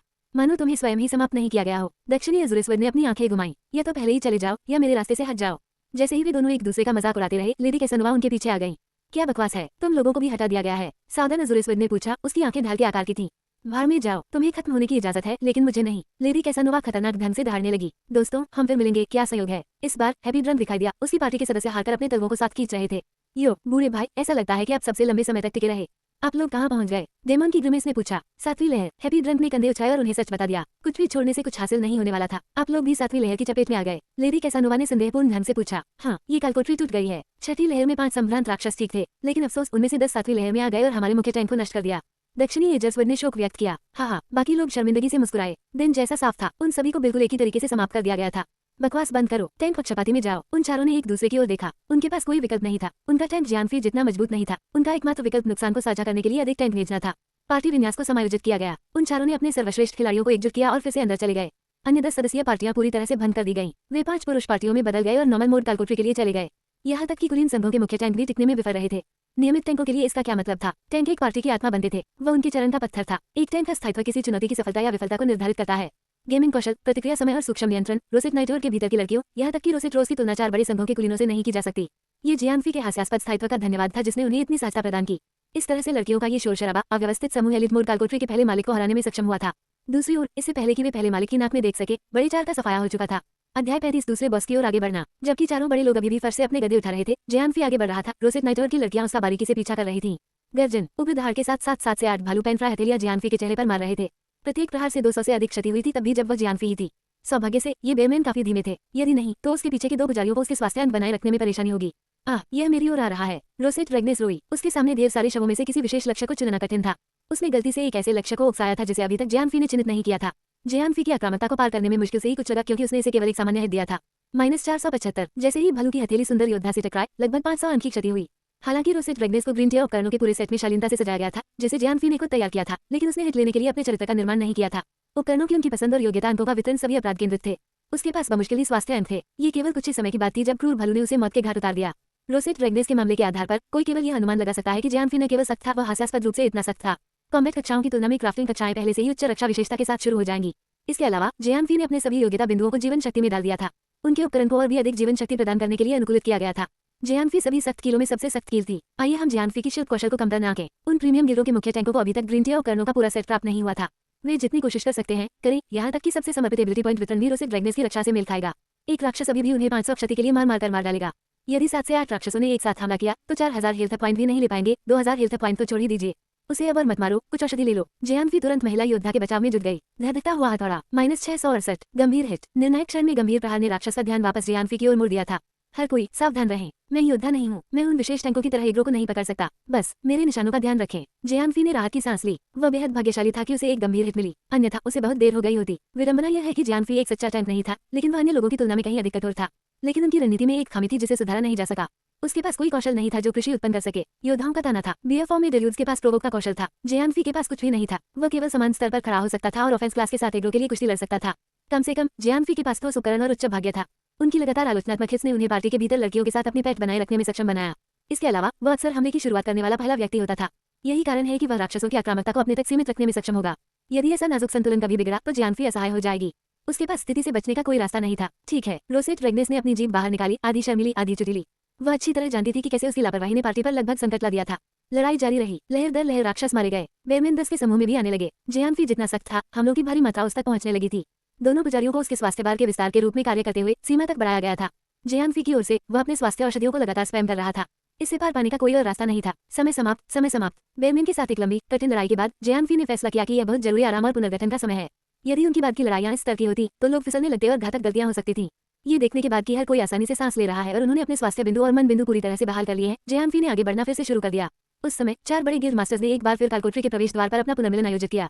तो आप में से सबसे पहले किसे सफलता मिली? अपने बारे में अनिश्चित होते हुए साउदर्न एजर्सवर्ड ने पूछा। मेरे तारांकिन एसएस को साफ करें। वह एडवांस एलिट मिनीबॉस चीज बहुत ज्यादा थी। जब यह फ्रेंजी मोड में प्रवेश किया तो हमारा मुख्य टैंक टीम कॉम्बो हमले में नष्ट हो गया। डेमन का मुंह भरा उठा। इस बार वो अपने चेहरे पर परेशानी छिपा नहीं सका। ठीक है, मुझे इस पर आपसे सहमत होना होगा। उस चीज को कालकोठरी में अनुमति नहीं दी जानी चाहिए। हैप्पी ड्रंक ने गंभीरता से सिर हिलाते हुए कहा। बकवास, मुझे आपसे बिल्कुल अलग अनुभूति हो रही है। आपने पहले बॉस को पहले ही हटा दिया है ना? लेडी कैसानोवा तेज तर्रार और उग्र थी, लेकिन फिर भी वह एक महिला थी और महिलाएं फर के विशाल शरीर के माध्यम से बुंदी टिक की तरह रेखाओं को पढ़ सकती थीं। उसने हैप्पी ड्रम की अभिव्यक्ति को एक नजर से देखा। लगभग अगर मैं थोड़ा भी भाग्यशाली होता तो शायद मैं उस दौर से गुजर चुका होता। बॉस के उन्माद में आने के बाद उनके टेंट जल्दी ही अप्रासंगिक हो गए। राज्यवार कम से कम पार्टी ने तेजी से अनुकूलन किया और टेंट कौशल का उपयोग किया, बॉस को मात दी और उसे अपने उप टैंकों के बीच में रखा। जब तक सब टेंट गिरे तब तक मुख्य टैंक को पार्टी द्वारा पूरी तरह से ठीक कर दिया गया था। उन्होंने बॉस की उन्मादी स्थिति को खत्म करने के लिए इसमें काफी देर कर दी थी, लेकिन जब बॉस ने अपना अल्टीमेटम जारी किया तो पार्टी के पास इसका कोई जवाब नहीं था। सबसे बुरी बात यह है कि बॉस ने प्रत्येक हत्या के साथ अपने 5% स्वास्थ्य पुनः प्राप्त कर लिए थे। परिणामस्वरूप अभी भी जीवित हेविली आर्मेड सदस्य केवल असहाय होकर देख सकते थे, क्योंकि बॉस ने कुछ ही कटौती के अंतराल में 2000 से अधिक स्वास्थ्य प्राप्त कर लिए थे। असंतुष्ट और निराश होकर वे बॉस को केवल अपने कवच को तोड़ने की अनुमति दे सकते थे। बॉस का अंतिम निर्णय अंधाधुंध और पूरी तरह से यादृच्छिक था। हैप्पी ड्रम पर उसके सदस्य थोड़े दुर्भाग्यशाली रहे। उनके पुजारी और जादूगर सबसे पहले गिरने में जल्दबाजी कर रहे थे, जिससे एक त्रासदी हुई। यदि जियानफी की पार्टी को उसी स्थिति का सामना करना पड़ा होता तो शायद उनका प्रदर्शन बेहतर नहीं होता। अरे लड़के, यदि तुम्हें इसका चरम देखना है तो तुम लोगों ने उन्माद से कैसे पार पाया? लेडी कैसानोवा बोली। हे मुझे अपने सभी रहस्य आपके साथ साझा करने में खुशी होगी। पहली बार स्पष्ट होने के बाद हैप्पी ड्रम सौम्य और विनम्र था, लेकिन वो उतना ही चालाक था। बिग फोर को अपने पैरों पर खड़े होने और फिर से पहले बॉस के पास जाने में ज्यादा समय नहीं लगा। ब्रह्मांड के इस तरफ जियानफी वर्तमान में कालकोटरी के दूसरे मालिक के खिलाफ अपने जीवन के लिए लड़ रहा था। क्लोमिर राक्षसी भालू ह्यूमनॉइड उन्नत अभिजात वर्ग स्तर 20, स्वास्थ्य अंक 7500, आक्रमण शक्ति 475, कौशल बेस्ट दहाड़ स्लम उन्माद समन बेरमिन वॉलस्टॉर्म।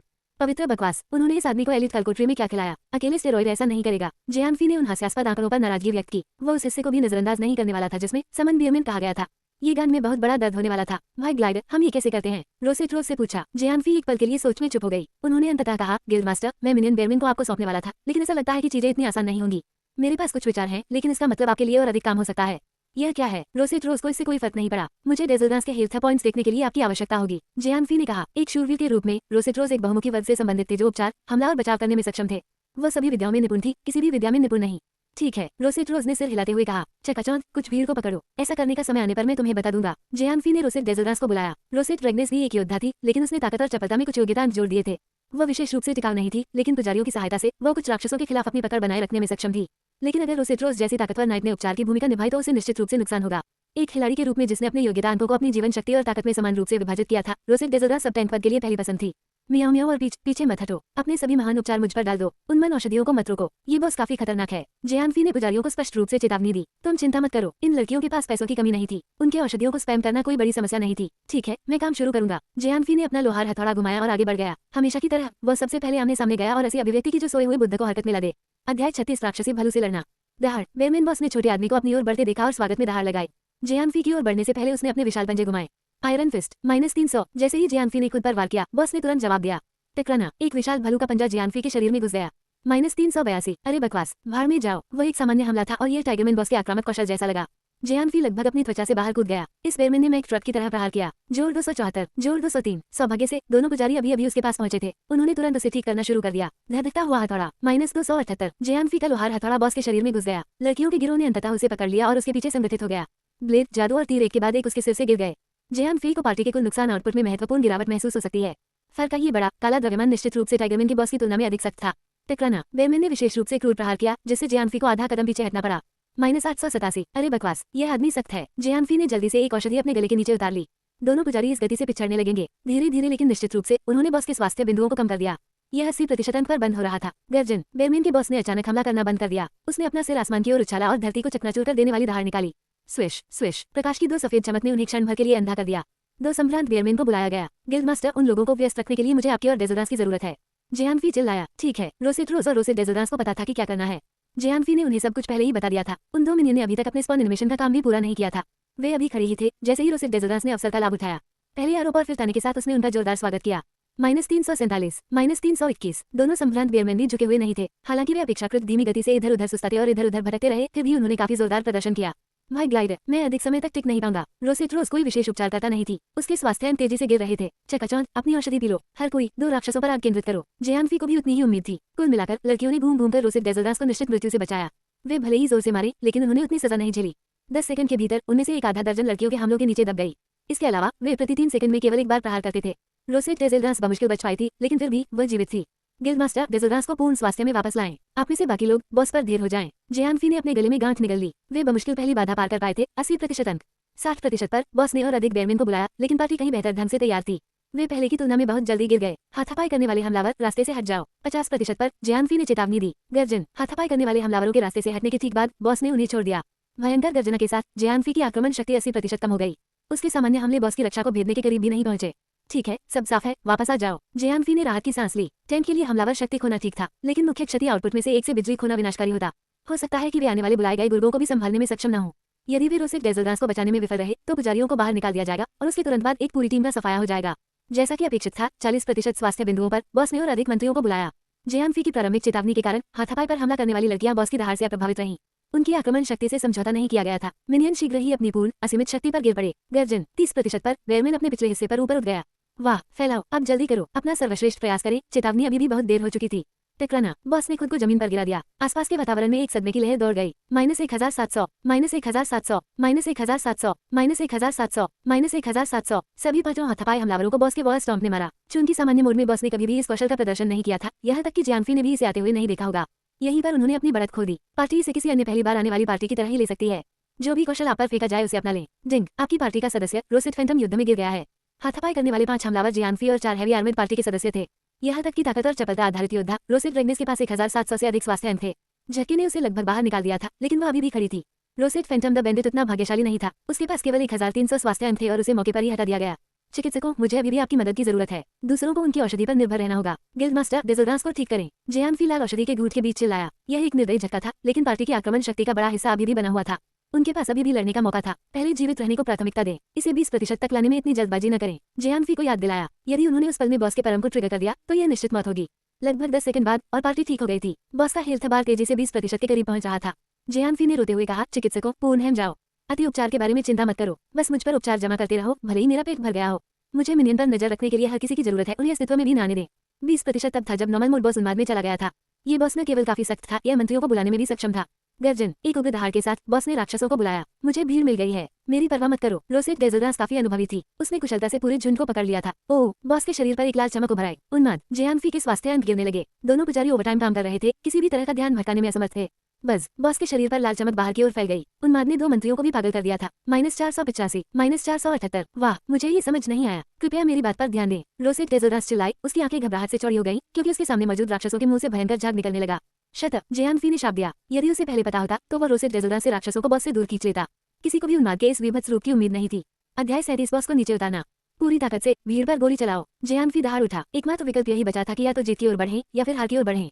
बिल्कुल नहीं, मेरा उपचार जारी नहीं रह सकता। रोसेट रोज चिल्लाया। जिंग, आपकी पार्टी का सदस्य रोसेट डेजल्ट्रांस युद्ध में गिर गया है। ड्रैगनेस, उसकी जगह ले लो। जियानफी उन्मत्त बॉस के चारों ओर चक्कर लगाते हुए चिल्लाया। ठीक है, रोसेट ड्रैगनेस विरोध करने से बेहतर जानती थी। एक ताने के साथ सभी गुर्गों को उसकी ओर दौड़ते हुए भेज दिया गया।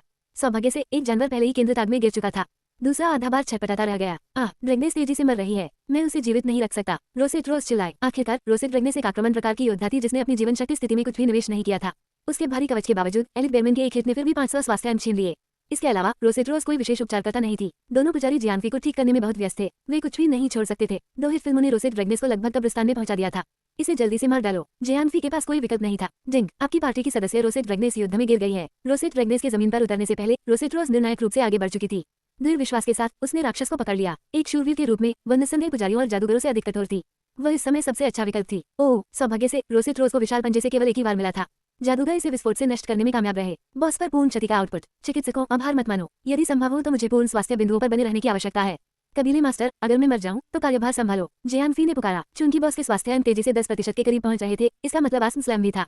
यहाँ तक कि जियानफी भी अपने जीवित रहने को लेकर आश्वस्त नहीं हो सके। गर्जन, बॉस ने छत पर एक लुभावनी छलांग लगाई। धमाके, और जियानफी के सिर पर हथौड़ी की तरह आ गिरा। -2578। स्तब्ध। सौभाग्य से जियानफी के पास अधिकतम 2900 स्वास्थ्य अंक थे। किसी भी अन्य जैंट को कुचलकर मार डाला गया होता, भले ही वे पूर्ण स्वस्थ होते। जोड़ 3-3-2, जोड़ 2-7-1। हालांकि जियानफी एक क्षण भर के लिए अक्षम हो गया था, पुजारी उसे ठीक करने में सक्षम थे। उनके हेल्थ पॉइंट्स को फिर से 4 अंकों में पहुंचने में ज्यादा समय नहीं लगा। -812। वैश, बॉस को पता था कि उसका अंत निकट है। पीछे हटने के बजाय ये पहले से भी अधिक बेतहाशा झूलने लगा। जोड़ 302, जोड़ 284, जोड़ 50। जैसे ही वह ठीक हुआ, जियानफी ने तुरंत अपने दांतों के बीच एक और स्वास्थ्य औषधि खोल दी। उसके स्वास्थ्य अंक 200 से नीचे गिर गए थे। हवा का एक झोंका उसे नीचे गिरा देगा। -575, जोड़ 284, जोड़ 278, जोड़ 50, जोड़ 50, जोड़ 50, जोड़ 50। सौभाग्य से बॉस की हमले की गति अपेक्षाकृत धीमी थी। उसे एक झटका झेलने में लगभग 3 सेकंड लगे। इस तरह की सुस्ती ने जियानफी की औषधि को 3 बार टिकने की अनुमति दी। इससे पुजारियों को अपने प्रमुख मंत्र करने का समय भी मिल गया। हम अच्छे हैं, अभी इसके लिए जाओ। स्लैम और बैश अंतिम हार्ड ब्रैकेट था। उससे बचे रहने के बाद लड़ाई उतनी ही अच्छी रही। ओह, बेरमैन का बॉस अपनी समाप्ति पर था। एक शोकपूर्ण विलाप के साथ अंततः इसका हेल्थ पॉइंट खाली कर दिया गया। जिंग, आपने राक्षसी भालू क्लोमिर को मार डाला है। 22,000 अनुभवन प्राप्त किए हैं। जिंग, लेवल 16 तक पहुंचने के लिए खिलाड़ी वर्डियो ग्लाइडर को बधाई। सभी विशेषताएं जोड़ 1, 5 विशेषताएं प्राप्त हुए। रास्ते में राक्षसों की लहरों ने जियानफी के एक्सपीरियंस बार को लगभग भर दिया था। उसे किनारे पर धकेलने के लिए बस बॉस की ही जरूरत थी। मैं आप तीनों का इंतजार करूंगा। हम खजाना संदूक बाद में खोलेंगे, जियांफी ने पार्टी के 3 गिरे हुए सदस्यों से कहा। चुनकी पुजारियों ने अभी तक पुनरुत्थान नहीं सीखा था, वे केवल कब्रिस्तान से वापस ही भाग सकते थे। इतने सारे लिनेन गैदरिंग का फिर से उपयोग करने की बारी रोसेट म्याओ म्याओ की थी। परिणाम स्वरूप उन्हें अचानक 30 से अधिक लिनेन प्राप्त हो गए। ओह, जब हम इस बार वापस आएंगे तो टिंकरबेल प्रसन्न होगी, रोसेट रोज ने अपने चेहरे पर एक बड़ी मुस्कान के साथ कहा। चुनकी गेम की ड्रॉप दर निर्मम थी, इसलिए टेलर्स के लिए काम करने के लिए सामग्री जुटाना अविश्वसनीय रूप से कठिन था। भले ही कोई बहुत अमीर हो, उसके पास खरीदने के लिए कुछ नहीं होगा, इसलिए जेड टिंकरबेल जियांफी से भी अधिक संकट में थी। हालांकि रोसेट नाइटवर्ड भारी लाभ के साथ इस भ्रमण से दूर चला गया था। जियांफी के लिए धन्यवाद। कलकोटरी बाईं और दाईं और लूट को छोड़ रही थी। लगभग हर राक्षस ने कुछ लिनन गिरा दिया था। बॉस ने एक बार में इसमें से दर्जनों को गिरा भी दिया। इस सब के अंत तक संभवतः उनके पास ही लिंगलॉन के लिए लेवल 2 टेलरशिप तक पहुंचने के लिए पर्याप्त लिनन था। जब रोसेट फैंटम और अन्य लोग लौटे तो 4 बड़े संघ एक बार फिर प्रवेश द्वार के आसपास एकत्र हुए थे। उन्होंने रोसेट फैंटम और अन्य लोगों को कब्रिस्तान से उनके पास से गुजरते हुए देखकर कोई ध्यान नहीं दिया। आखिरकार कई अन्य लोग सामान्य मोड का प्रयास कर रहे थे। लोगों को कब्रिस्तान से भागते हुए देखना काफी आम बात थी। यहाँ तक कि 4 बड़े समूहों का भी बार बार सफाया हो गया था। इसलिए कब्रिस्तान से हाल ही में मरे हुए लोगों का आना एक अंतहीन सिलसिला था। बेवकूफ का बेटा, हम उस उन्माद से कैसे निपट सकते हैं? दक्षिणी अजस्वल दृष्टिकोण से परे था। क्रूर टाइगर बॉस ने उनके मुख्य टैंक को एक ही बार में मार गिराया था। पूरी टीम तीसरी बार बाहर हो गई थी। हैप्पी ड्रम के चेहरे पर वही मुस्कान थी। बच्चे, तुम लोगों ने पहले बॉस को नीचे गिरा दिया है ना? लेडी कैसानोवा ने खतरनाक दृष्टि से पूछा। भाग्य से ऐसा लग रहा था कि हैप्पी ड्रम ने एक विनम्र सरल उत्तर दिया था, लेकिन उसकी आंखों में गर्व की चमक झलक रही थी। आखिरकार अन्य 3 बड़े संघों के स्वामी पहले मालिक पर ही अटके हुए थे। वह पहले बॉस को सफलतापूर्वक हराने वाले एकमात्र नेता थे। हालांकि उन्होंने कालकोटरी को साफ नहीं किया था, लेकिन किसी भी घोषणा में किसी अन्य पार्टी द्वारा ऐसा करने का दावा नहीं किया गया था। यदि 3 बड़े संघ भी पहले मालिक को नहीं हटा सके तो कोई और नहीं कर सका। वह वर्तमान में अग्रणी था और संभवतः वह इसे साफ करने वाला पहला व्यक्ति हो सकता है। इसके अलावा टाइगरमैन के बॉस के खजाने से उपकरण के 2 टुकड़े तैयार किए गए थे। उनमें से एक ग्लूटिया भी था। इससे हैप्पी ड्रम को यह विश्वास करने का पूरा कारण मिल गया कि पहली हत्या भी उसकी ही तरह अच्छी थी, बिना किसी संदेह के। हैप्पी ड्रम को कम ही पता था कि पहले बॉस की पहली हत्या जियांफी ने पहले ही छीन ली थी, उनके कालकोटरी में प्रवेश करने से बहुत पहले ही। जब तक उसने पहले बॉस को नीचे गिराया, तब तक जियांफी दूसरे बॉस को ब्रह्मांड की दूसरी ओर भेज चुका था। हैप्पी ड्रम को जिस ग्लूटिया उपकरण पर इतना गर्व था, वह वास्तव में एक औसत दर्जे का नमूना था।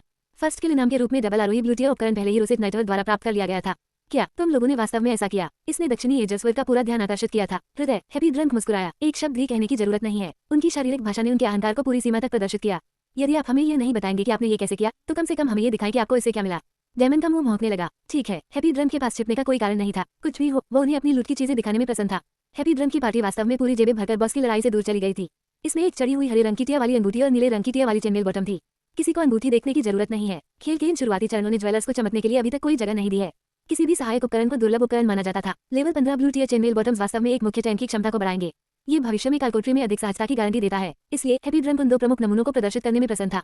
वह अन्य 3 पार्टियों को एक स्पष्ट बयान देने के लिए निकले थे। ये देखें, हमने कुछ अद्भुत गियर प्राप्त किए हैं। हमारी पार्टी अभी एक बड़े उन्नयन से गुजरी है। ये पहला स्पष्ट सम्मान हमारा है। आप लोगों को कोई मौका नहीं चाहिए। जैसा कि अपेक्षित था, अन्य 3 स्वामी ईर्ष्यालु थे। आखिरकार खेल के इस चरण में कोई भी उपकरण अत्यंत मूल्यवान था। नीले रंग के टायर वाले उपकरण अमूल्य होंगे। इन बड़े शॉट्स में कभी भी छोटे जियांफी को उनके आगे दूसरे बॉस के सिर के साथ तेजी से भागते हुए नहीं देखा जाएगा। अनुवाद नोट। लाश दौड़ का अर्थ है अपने चरित्र के भूत या बुद्धिमान व्यक्ति को अपने गिरे हुए शरीर के स्थान पर दौड़ाना ताकि वह वहां पुनर्जीवित हो सके। अध्याय 38 एक ग्लूटिया रेसिपी। समतल करने के बाद जियांफी ने अपने सभी गुण बिंदुओं को जीवन शक्ति में समाहित कर लिया। उनके स्वास्थ्य अंक 3000 से अधिक हो गए। वह रोसेट रोज और अन्य लोगों के साथ कुछ छोटी मोटी बातचीत में शामिल हो गया। जल्दी तीनों लाशें कब्र से ताजा होकर वापस आ गईं। खजाना संदूक खोलो। जब रोसेट म्याओ म्याओ ने रोसेट फैंटम और अन्य लोगों को लौटते देखा तो वो व्यावहारिक रूप से अपने पैरों से उछल पड़ी। हाँ भाई ग्लाइडर, तुम जाओ। जियांफी की किस्मत हास्यास्पद रूप से ऊंची थी। वह खजाना संदूक खोलने वाला एकमात्र व्यक्ति होना था। स्विश, नीली रोशनी की एक चमक में सुनहरा खजाना खुल गया। वाह, जियांफी ने अपनी मुठ्ठियां भींच ली। नीली रोशनी गायब हो गई। खजाने के संदूक में रखी एक रेसिपी। इसमें त्रुटिहीन गुणवत्ता वाले उपकरण के डिजाइन और निर्माण का वर्णन किया गया है। ये बिल्कुल वही था जिसकी जियांफी को चाहत थी। पकाने की विधि, उग्र भालू दहाड़ स्मिथिंग पकाने की विधि, कंधे उत्कृष्ट। आवश्यकता, शुरुआती लोहार स्तर 2, जंगली सेना 2 हाथ की तलवार उत्कृष्ट। आक्रमण जोड़ 1 2 7, ताकत जोड़ 9, जीवन शक्ति जोड़ 3। सुसज्जित आपको एक कौशल प्रदान करता है। वाइल्ड फोर्स, आपके हमले की गति तुरंत 50% बढ़ जाती है। 10 सेकंड तक रहता है। Cool down 5 minute. स्तर की आवश्यकता 15। अच्छी तलवार। रोसेट रेग्नेस के लिए यह पहली नजर का प्यार था। तलवार में उस वाइट टिया हथियार की तुलना में लगभग 3 गुना अधिक हमला था जो उसने अपनी कक्षा की उन्नति से मुफ्त में प्राप्त किया था। आखिरकार लेवल 15 आरोही ब्लू टियर उपकरण और सिस्टम द्वारा मुफ्त में दिए गए ट्रैश वाइट टियर उपकरण के बीच काफी अंतर था। इसके अलावा ताकत के 9 बिंदु विश्व परिवर्तक थे। ये परम आक्रामक हथियार था। चाहे योद्धा हो या शूरवीर, यह अच्छी चीज थी। आप लोग इसे स्वयं तय करें। नुस्खा मेरा है। जियांफी ने रोसेट रोज की और 2 हाथ की तलवार फेंकी। ये केवल उसकी स्मिथिंग रेसिपी के तरीके में था। रेसिपी बहस के लिए बिल्कुल उपयुक्त नहीं थी। जियांफी एकमात्र व्यक्ति थे जो इसका उपयोग कर सकते थे। लेकिन 2 हाथ की तलवार किसे दी जाए, यह एक समस्या बन गई। यह 3 सदस्य 2 हाथ की तलवार चला सकते हैं। 2 योद्धा, रोसेट रेग्नेस और रोसेट डेजोडांस, उसके बाद रोसेट रोज द नाइट। भले ही रोसेट डेजोडांस ने किसी प्रकार का हाइब्रिड टैंक हीलर बनना चुना हो, रोसेट रेग्नेस और रोसेट रोज हथियार वर्ग के पूरी तरह से सक्षम क्षेत्र रक्षक थे। भूल जाओ ड्रैगनेस, तुम्हारे पास तलवार है। रोसेट रोज वास्तव में एक बार के लिए स्वीकार कर रही थी। हुआ लेडी बॉस, आप यह नहीं चाहते। रोसेट ड्रैगनेस अवाक रह गई। वह इसे अपने गिल्ड मास्टर रोसेट रोज पर छोड़ने के लिए तैयार थी। इसके अलावा क्या वह सिस्योर की महिला बॉस नहीं थी? रोसेट ड्रैगनेस अपने पास मोमबत्ती नहीं रख सकी। नहीं, मैंने वापस जाने और अपने एबिलिटी पॉइंट्स को रीसेट करने का फैसला किया है। भविष्य में मैं एक पूर्ण विकसित चिकित्सक बनूंगा, रोसेट रोज ने कहा। रोसेट रोज ने जो कहा उसे सुनने के बाद सभी लड़कियां अवाक रह गईं। वह इतनी निर्भीक साहसी महिला थी, वह एक उपचारक के रूप में कैसे समाप्त हो सकती है? आप लोगों ने मुझे गलत नहीं सुना, मैंने अपना मन बना लिया है। आपके पास तलवार हो सकती है, रोसेट रोज ने वाइल्ड फोर्स को रोसेट रेग्नेस को सौंपते हुए कहा। यदि यह अतीत में होता तो बूढ़ी रोसेट रोज कभी भी उपचारक का मार्ग नहीं अपनाती, लेकिन चीजें बदल गई हैं। जियानफी बहुत ज्यादा चमकदार थी। बाकी लड़कियों ने शायद इस कालकोटरी की गहराई नहीं देखी होगी, लेकिन रोसेट रोज बेवकूफ नहीं थी। जिन लड़कियों ने नॉर्मल मोड कालकोटरी को चुनौती दी थी, वे पूर्ण यातना के बारे में रो रही थी। बहुत कम पार्टियां पहले बॉस को हरा पाई थी। रोसेट फैंटम ने निजी संदेश के माध्यम से रोसेट रोज को स्थिति के बारे में अपडेट किया था। जब वो कब्रिस्तान से भाग रही थी, उसने कालकोटरी के प्रवेश द्वार पर 4 बड़े संघों को बातचीत करते हुए सुना। हैप्पी ड्रम जैसा शीर्ष मास्टर खिलाड़ी वास्तव में एलिट मोड कालकोटरी के पहले बॉस को हराने में सक्षम होने के कारण खुद से प्रसन्न था, लेकिन उन्हीं जैसे कौवों की भीड़ ने वास्तव में दूसरे मालिक को नीचे गिरा दिया था। आखिर ऐसा कैसे हुआ? खैर, वहाँ एक लोहार था जिसे वर्डियोर ग्लाइडर कहा जाता था। ये किशोरी उनसे 1 साल छोटी थी। वह सचमुच एक अद्भुत व्यक्ति थे। न केवल वह लोहार उपकरण में असाधारण रूप से प्रतिभाशाली था, बल्कि उसने वास्तव में युद्ध के पहलू पर शिल्पकला कक्षाओं की सीमा को भी तोड़ दिया था। वह एक माहिर खिलाड़ी भी बन गए थे। आखिरकार रोसेट नाइटवर अमीर महिलाओं के एक समूह द्वारा बनाया गया एक मनोरंजन संगठन मात्र था। वर्तमान सत्ता पर भरोसा करके अपनी महत्वाकांक्षा को साकार करना उसके लिए असंभव था। लेकिन इस अद्भुत व्यक्ति के आने के बाद रोसेट रोज का दिल अचानक स्थिर और आश्वस्त हो गया। महिलाएं ऐसी थीं, इससे कोई फर्क नहीं पड़ता कि उनका चरित्र दिखने में कितना मजबूत था, इससे कोई फर्क नहीं पड़ता कि उनकी क्षमता कितनी बहुमुखी थी। उन्हें अभी भी अपने दिल की गहराई में एक ठोस समर्थन की तलाश करने की उम्मीद थी, जिससे वे भरोसा कर सके। हालांकि यह लड़का वर्डियोर ग्लाइडर खुद से 1 साल छोटा था, रोसेट रोज जानती थी कि वो उस पर भरोसा कर सकती है। रोसेट रोज जानती थी कि उसकी शक्ति ही उसे इतनी दूर तक ले जा सकती है। यही कारण है कि उसने निर्णायक रूप से जियानफी पर अपना विश्वास रखने का फैसला किया था। किसी भी पार्टी के भीतर 2 सबसे महत्वपूर्ण आधार टैंक और हीलर थे। अब जबकि उसके पास पहले से ही जियानफी नामक एक दुर्जय टैंक था, उसे हीलिंग डिवीजन को मजबूत करने की जरूरत थी। यदि कोई भी स्वयं वो प्रस्तुत करने के लिए तैयार नहीं होता, तो वह पहला पत्थर घुमाती। सौभाग्य से डॉनब्रेक इतना क्रूर नहीं था। खिलाड़ियों को लेवल 20 से पहले अपने एबिलिटी पॉइंट्स को रीसेट करने का मुफ्त मौका दिया गया था। इससे खिलाड़ियों को खेल का स्वाद लेने और अपनी रुचि निर्धारित करने की अनुमति मिली। अन्यथा स्थिति रीसेट बिंदु गर्दन में एक बड़ा दर्द होगा। रोसेट रेग्नेस द्वारा वाइल्ड फोर्स को अपने हाथों में लेने के बाद जियानफी ने अपने कौशल वृक्ष में रेसिपी को जोड़ा था। उग्र भालू की दहाड़, चेनमेल शोल्डर उत्कृष्ट, शारीरिक सुरक्षा जोड़ 5-5, जादुई रक्षा जोड़ 2-0, यादृच्छिक जादू स्तर की आवश्यकता 15। वह रेसिपी आइसिंग पर चेरी थी। इसने जियानफी की कालकोटरी तक की यात्रा को खून की हर बूंद के लायक बना दिया। लेकिन एलिट मोड कालकोटरी ऐसे ही खत्म नहीं हुई। चलो सब, हमारी अतिरिक्त सेना जल्दी आ रही है। जैसे ही जियानफी और बाकी लोगों ने उपकरण बांटना समाप्त किया, कुछ ही दूरी पर उन्हें चिल्लाने की आवाज सुनाई दी। कैप्टन मोलिरे, हम अब नहीं रुक सकते, धीमे खड़े रहो पुरुषों, सुदृढ़ीकरण ठीक हमारे पीछे हैं। हम मोलिरे। जब जियानफी ने नाम सुना तो वह अचानक ऊर्जावान हो गया। यह उसकी खोज का लक्ष्य था। आगे जियानफी तेजी से आवाज के लिए दौड़ी। हर कोई देखो, हमारी अतिरिक्त सेना आ गई है। चलो इन गोबर के कीड़ों को जमीन में गाड़ दें। जियानफी और अन्य लोग ठीक समय पर कोने पर पहुंचे और उन्होंने चमकते चांदी के कवच में एक एनपीसी को जोरदार चिल्लाते हुए देखा। उसने तुरंत अपने एनपीसी सैनिकों को एकजुट किया और निर्णायक हमला किया। पवित्र बकवास, ये वास्तव में कहानी मोड में है। जियानफी ने स्थिति को देखा। ये आसान नहीं होगा। यदि ये झुंड दुश्मनों के हाथ लग गया तो उसकी खोज का घातक अंत हो जाएगा। चिकित्सकों, पकड़ो, हमलावरों, मेरे निशान की तलाश करो। जियानफी ने अपने कंधे पर चढ़कर पीछे की लड़कियों को चिल्लाया। भ्रष्टाचारी ह्यूमनॉइड, अभिजात वर्ग, स्तर 18, स्वास्थ्य अंक 2300, आक्रमण शक्ति 200, कौशल छूत। यदि भ्रष्टाचारी द्वारा हमला किए जाने के बाद घाव की देखभाल नहीं की गई तो भ्रष्टाचार आप पर हावी हो जाएगा और आप इंसान से भी अधिक राक्षस बन जाएंगे। टिप्पणी, छूत खिलाड़ियों पर अप्रभावी है, लेकिन खिलाड़ियों के पालतू जानवरों पर प्रभावी है। भ्रष्ट पालतू जानवर अपने मालिकों को धोखा देंगे, साथ ही इसमें अत्यधिक उन्नत गुण भी होंगे। ओह, जियानफी जल्दी ही शांत हो गई। उनकी पार्टी में किसी पालतू जानवर पर नियंत्रण रखने वाला एकमात्र वर्ग हंटर था। फिर भी रोसेट बबल्स का इरादा हंटर के रूप में दूसरी कक्षा में आगे बढ़ने का था, इसलिए उसने अभी तक अपना कोई पालतू जानवर नहीं पकड़ा था। वह गंदा सा लगने वाला कॉन्टेगियन उनकी पार्टी पर कोई शक्ति नहीं रखेगा। अध्याय 39 दानव भगवान। दुश्मन असंख्य थे, लेकिन सैनिक बेहतर प्रशिक्षित थे। दोनों पार्टियां सत्ता में कमोबेश बराबर थीं। जियानफी की पार्टी ने उस नाजुक संतुलन को तोड़ दिया था। खतरा खत्म होने में बस कुछ ही समय लगेगा। बहुत बढ़िया, क्या आप लोग हमारे सहयोगी हैं? मोलिरे जियानफी और अन्य लोगों की ओर मुड़े और राक्षस से अपना ब्लेड निकाला। नहीं, हम बस कुछ साहसी लोग हैं जो वहाँ से गुजर रहे हैं। हमें आपके अधीनस्थ ने आपकी तलाश करने के लिए भेजा है। जियानफी ने कहा, आप अब यहाँ हैं, यही मायने रखता है। जैसा कि आप देख सकते हैं, हम यहाँ किसी चीज में फंस गए हैं। साहसी, मैं साम्राज्य के लेफ्टिनेंट के रूप में अपने अधिकार का उपयोग कर रहा हूँ और आपकी सेवाओं की भर्ती कर रहा हूँ। कृपया शेष राक्षसों को खत्म करने में हमारी मदद करें। मोलिरे ने कहा। जिंग 15,000 अनुभव अंक प्राप्त किए, 5 चांदी के सिक्के प्राप्त किए। क्वेस्ट अपडेट किया गया। Quest win 1 कालकोटरी। पहला चरण पूरा हो चुका है। दूसरा चरण, गश्ती कप्तान मोलिरे की सहायता करें। अवश्य, यह शायद जियानफी की खोज के रूप में शुरू हुआ था, लेकिन इसे डिंगोन क्वेस्ट में अपग्रेड कर दिया गया था, इसलिए पूरी पार्टी भाग लेने के लिए पात्र थी। कप्तान, हमारे पास एक स्थिति है। जैसे ही जियानफी और अन्य लोग एक कदम आगे बढ़ने के लिए तैयार हुए, सैनिकों में से एक ने पुकारा। क्या हुआ? मोलिरे ने मुड़कर चिंतित होकर पूछा। कप्तान देखो। मोलिरे ने सैनिक की उंगली का पीछा किया और देखा। उसके चेहरे पर चिंता और सदमे का आभास हो रहा था। ओह बकवास। जियानफी भी उतनी ही चिंतित थी। उनकी पार्टी अपेक्षाकृत सुरक्षित बच गई थी, लेकिन लड़ाई के दौरान कुछ एनपीसी सैनिक गिर गए थे। अब वही सैनिक वास्तव में अपने पैरों पर लड़खड़ा रहे थे।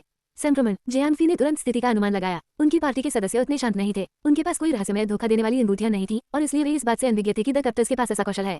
चीर क्रैक। एनपीसी के ये सिपाही एक बार फिर उठ खड़े हुए। उनकी मांसपेशियां और टेंडन फट गए। उनकी हड्डियां चटकने लगी और फिर उनके शरीर तेजी से सूजने लगे। कपड़े और कवच के टुकड़े उड़ गए। पलक झपकते ही वे 2 मीटर लंबे ग्रेनेड पिन में बदल गए थे। उनके शरीर ग्रेनेड सार्कोमा से ढके हुए थे। उन्हें हटाओ। मोलिरे ने जल्द ही अपना संतुलन वापस पा लिया। हालांकि अभी भी वह स्पष्ट रूप से घबराया हुआ दिख रहा था, फिर भी उसने कार्रवाई की। लेकिन कप्तान, वे वास्तव में अपने वरिष्ठ के सीधे आदेश के बावजूद उसके सैनिक अभी भी झिझक रहे थे। आखिरकार ये उनके पूर्व साथी थे। वे लोग मर चुके हैं। इन राक्षसों को अब अपना शरीर गंदा न करने दें। मोलिरे अकेले ही मैदान में उतरते हुए दहाड़ने लगे। आइए उसकी मदद करें। जियानफी ने लड़कियों को बुलाया और जल्दी से कप्तान के साथ शामिल हो गई। खूनी ह्यूमनॉइड दानव ह्यूमनॉइड अभिजात वर्ग, लेवल 19, स्वास्थ्य अंक 3000, आक्रमण शक्ति 275, कौशल छूत। यदि घाव को तुरंत नहीं संभाला गया तो भ्रष्टाचार आप पर हावी हो जाएगा और आप उनकी श्रेणी में शामिल हो जाएंगे। टिप्पणी, जब नियमित मानव सैनिक संक्रमित होते हैं तो उनके हमले काफी बढ़ जाते हैं और वे दूसरों को संक्रमित करने की क्षमता हासिल कर लेते हैं। मध्यम खतरे का स्तर। हालांकि जे एनफी और गिरोह अपने स्तर के अन्य खिलाड़ियों की तुलना में काफी मजबूत थे, लेकिन ये राक्षस काफी कठिन प्रहार करते थे, कालकोटरी की शुरुआत में एलिट टाइगरमैन की तरह। एनपीसी सैनिकों के लिए वे बिल्कुल भयानक थे। अर्घ, हे भगवान, क्या तुम ठीक हो? एक सैनिक ने अपने घाव को दबाते हुए खून जमा देने वाली चीख निकाली थी, जो जानलेवा नहीं लग रही थी। ये वह चीख नहीं थी जिसने उसके साथियों को डरा दिया था, बल्कि ये तथ्य था कि वह उन राक्षसों में से एक में तब्दील हो रहा था। हर कोई सावधान रहें, उन्हें आपको छूने न दें, आप उनकी श्रेणी में शामिल हो जाएंगे। जेआनफी ने पुकारा। यह अच्छी सलाह थी, लेकिन कहने से कहीं ज्यादा आसान है। इन सैनिकों का राक्षसों से कोई मुकाबला नहीं था। उनसे किसी भी तरह की मार न झेलने के लिए कहना उन्हें रेंचोवा में सूखे रहने के बावजूद स्थिर खड़े रहने के लिए कहने जैसा था। अर्घ, अधिक से अधिक सैनिक नए शिकार बने। थोड़ी सी खरोंच इधर, थोड़ी चराई उधर। यह उन्हें संक्रमित करने और चिल्लाने वाले राक्षसों में बदलने के लिए पर्याप्त था। जल्द ही खूनी ह्यूमनॉइड राक्षसों को उस जगह पर घूमते हुए देखा गया। मरना। सैनिकों ने अपना अंतिम रुख अपनाया। अपने साथियों को एक के बाद एक भ्रष्टाचार की मेज चढ़ते देखना काफी हृदय विदारक था। 10 लंबे मिनट बाद राक्षस निश्चल पड़े रहे। हालांकि जेआनफी और अन्य खिलाड़ियों के अलावा केवल गश्ती कप्तान मुलरी ही खड़े रहे। ओह, जेआनफी ने राहत की सांस ली, लेकिन उसने अभी तक लाशों से अपनी नजरें हटाने की हिम्मत नहीं की। साहसी, ऐसा लगता है कि हमें यहीं अलग होना पड़ेगा। मुलरी आगे बढ़ा, उसके कदम भारी थे, उसका चेहरा उदास था। आपका क्या मतलब है, कप्तान? जेआनफी ने पूछा। ये नाइट फॉरेस्ट पर रिपोर्ट है, कृपया इसे डॉनलाइट सिटी में बिशप फिलिप तक पहुंचाएं। क्या वह राक्षसों को हमेशा के लिए खत्म कर सकते हैं? मुलरी ने गंभीरता से अपने लिबादे से एक स्क्रॉल निकाला और जेआनफी को सौंप दिया। डिंग, क्वेस्ट अपडेट किया गया। लक्ष्य, जांच रिपोर्ट बिशप फिलिप को सौंपे। इनाम 50,000 अनुभवन, 10 चांदी के सिक्के। तुम्हारे बारे में क्या, कप्तान? जेआनफी ने स्क्रॉल को बहुत सावधानी से दूर रखते हुए पूछा। मैं, हा। मुलरी ने एक फीकी मुस्कान बिखेरी और फूट फूट कर हंसे। उसने स्पष्ट रूप से अपनी ओर नीचे देखा। क्या? जेआनफी ने कप्तान की दृष्टि का अनुसरण किया था। कप्तान की बाईं पसली पर 3 खरोंचें देखी जा सकती हैं। उसका चमकता हुआ कवच फट गया था और गहरा लाल खून बह रहा था।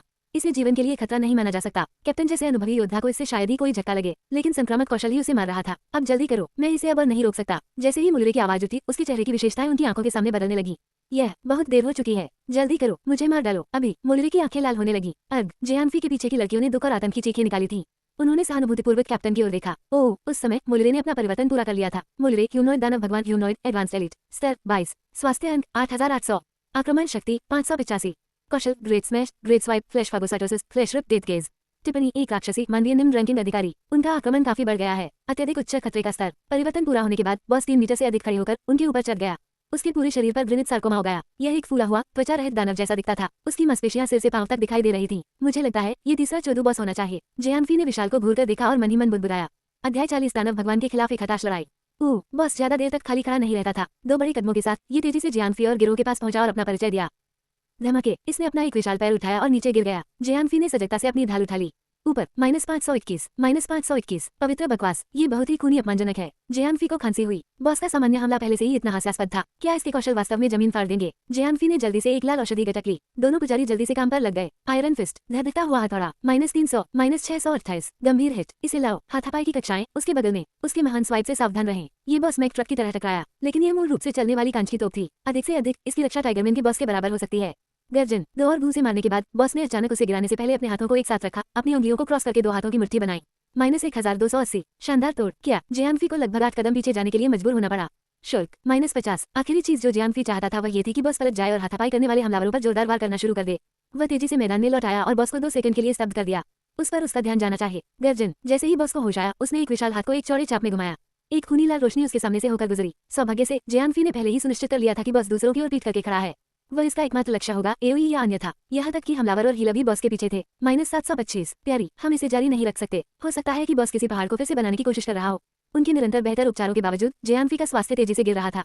गिल्ड मास्टर, मुझे भी आपके उपचार की आवश्यकता है। एक और औषधि पीते समय जेआनफी ने रोसेट रोज को उपचार विभाग में भेज दिया। वे प्रगति कर रहे थे। बॉस का हेल्थ बार जल्दी 80% अंक तक पहुंच रहा था। डिंग, मुलरी the humanoid demon lord Rosette Bubbles को देख रहा है। आप क्या कहना चाहते हैं? रोसेट रोज से पूछा। बॉस के स्पष्ट स्नेह का लक्ष्य रोसेट बबल्स विभ्रम, घृणा और भय के मिश्रण से जेआनफी को घूर रहा था। मुझे नहीं पता, बस सचेत रहो। जेआनफी को बॉस के बारे में उनसे अधिक शायद ही कुछ पता था। रहस्यमय अंगूठी ने 1 या 2 संकेत दिए, लेकिन इसके कौशल में से एक के रूप में सूचीबद्ध डेथ गेज के अलावा जेआनफी यह नहीं बता सका कि उसने वास्तव में क्या किया था। उस पल में बॉस ने हमला करना बंद कर दिया था। इसकी दोनों आंखें रोसेट बबल्स पर मजबूती से टिकी हुई थीं। स्प्लैट स्प्लैट, अचानक बॉस का सरकोमा उड़ने लगा। मनमोहक स्लाइम्स की तरह रोसेट बबल्स की ओर रेंगने से पहले सरे हुए मांस के गुच्छे जमीन पर बिखर गए। वाह, मैं गिर गया हूँ, रोसेट बबल्स चिल्लाया। वह सरा हुआ मांस कसाई। जेआनफी दहाड़ते हुए सरे हुए मांस के समूह की ओर तेजी से बढ़ी। धधकता हुआ हथौड़ा, -298, उन पर देर हो जाओ, पुजारी तुम भी। जेआनफी ने पुकारा। सरे हुए मांस के कुछ 7 टुकड़े बॉस से अलग हो गए थे। प्रत्येक सरे हुए मांस में 1000 स्वास्थ्य बिंदु थे और वे सभी रोसेट बबल्स की ओर रेंग रहे थे। पुफ, सरे हुए मांस के एक टुकड़े को टुकड़े टुकड़े कर दिया गया। जिंग, आपने जीवन पोषण प्रभाव प्राप्त कर लिया है। आपके हमले की गति 5% बढ़ गई है। 7 सेकंड तक चलती है। उन्हें जल्दी से मार डालो। जियांफी खुश थी। बॉस मुद्दा उन पर एक हड्डी फेंक रहा था, या इस मामले में सड़ा हुआ मांस। टकराना -1000। हालांकि जियांफी और गिरोह ने काफी कुशलता से काम किया था। रोटेन मीट का एक टुकड़ा अभी भी रोसिक बबल्स तक पहुंच गया था, जहां यह नाटकीय रूप से फट गया। ओह, इतना बुरा नहीं। जियांफी ने राहत की सांस ली। साथ ही उन्होंने कौशल के बारे में भी बहुत कुछ सीखा था। डेथगेज एक खिलाड़ी को हमला करने और हिलने से रोकेगा। उसी समय बॉस कौशल फ्लैश फागोसाइटोसिस को सक्रिय करेगा। सड़ा हुआ मांस लकवाग्रस्त खिलाड़ी की ओर रेंगता था और खुद को उड़ा लेता था, जिससे प्रत्येक को 1000 का नुकसान होता था। दूसरी ओर अन्य खिलाड़ियों को सफल किल पर अटैक स्पीड बफ प्राप्त होगा। उस कौशल संयोजन को पूरा करने के बाद बॉस एक बार फिर जियांफी को परेशान करने के लिए स्वतंत्र था। बुलबुले, उन औषधियों को पी लो। जब तुम तैयार हो जाओ तो इसे बॉस पर डाल दो। बॉस के बारे में यह एक कम रहस्य था। ऐसा बहुत ज्यादा नहीं लग रहा था, लेकिन ये केवल जियांफी के समय पर निर्णय के कारण था। बाद में सड़े हुए मांस के 2 टुकड़ों ने उसे और रोसिक डेजोरास को छोड़कर किसी और को भी उड़ा दिया होता। साथ ही बॉस ने एक दूर के हमलावर को निशाना बनाया था। यदि इसने किसी हाथापाई हमलावर को निशाना बनाया होता तो ये लगभग शून्य होता। एक त्वरित हत्या, टकराना। वहाँ एक और महान स्मैश आया। ये कौशल बॉस के वर्तमान स्वास्थ्य बिंदुओं द्वारा नहीं, बल्कि निश्चित अंतरालों द्वारा ट्रिगर किया गया था। यह एक सामान्य कौशल था, लेकिन ये लगभग एक पूर्ण अल्टीमेट की तरह लग रहा था। इस बिंदु तक केवल बॉस के ग्रेट स्वाइप को संभावित पार्टी के सफाई के भंडार से तुरंत हटा दिया गया था, क्योंकि जियांफी ने तुरंत इसका पता लगा लिया था। पार्टी की ओर पीठ होने के कारण वह कौशल निष्प्रभावी हो गया था।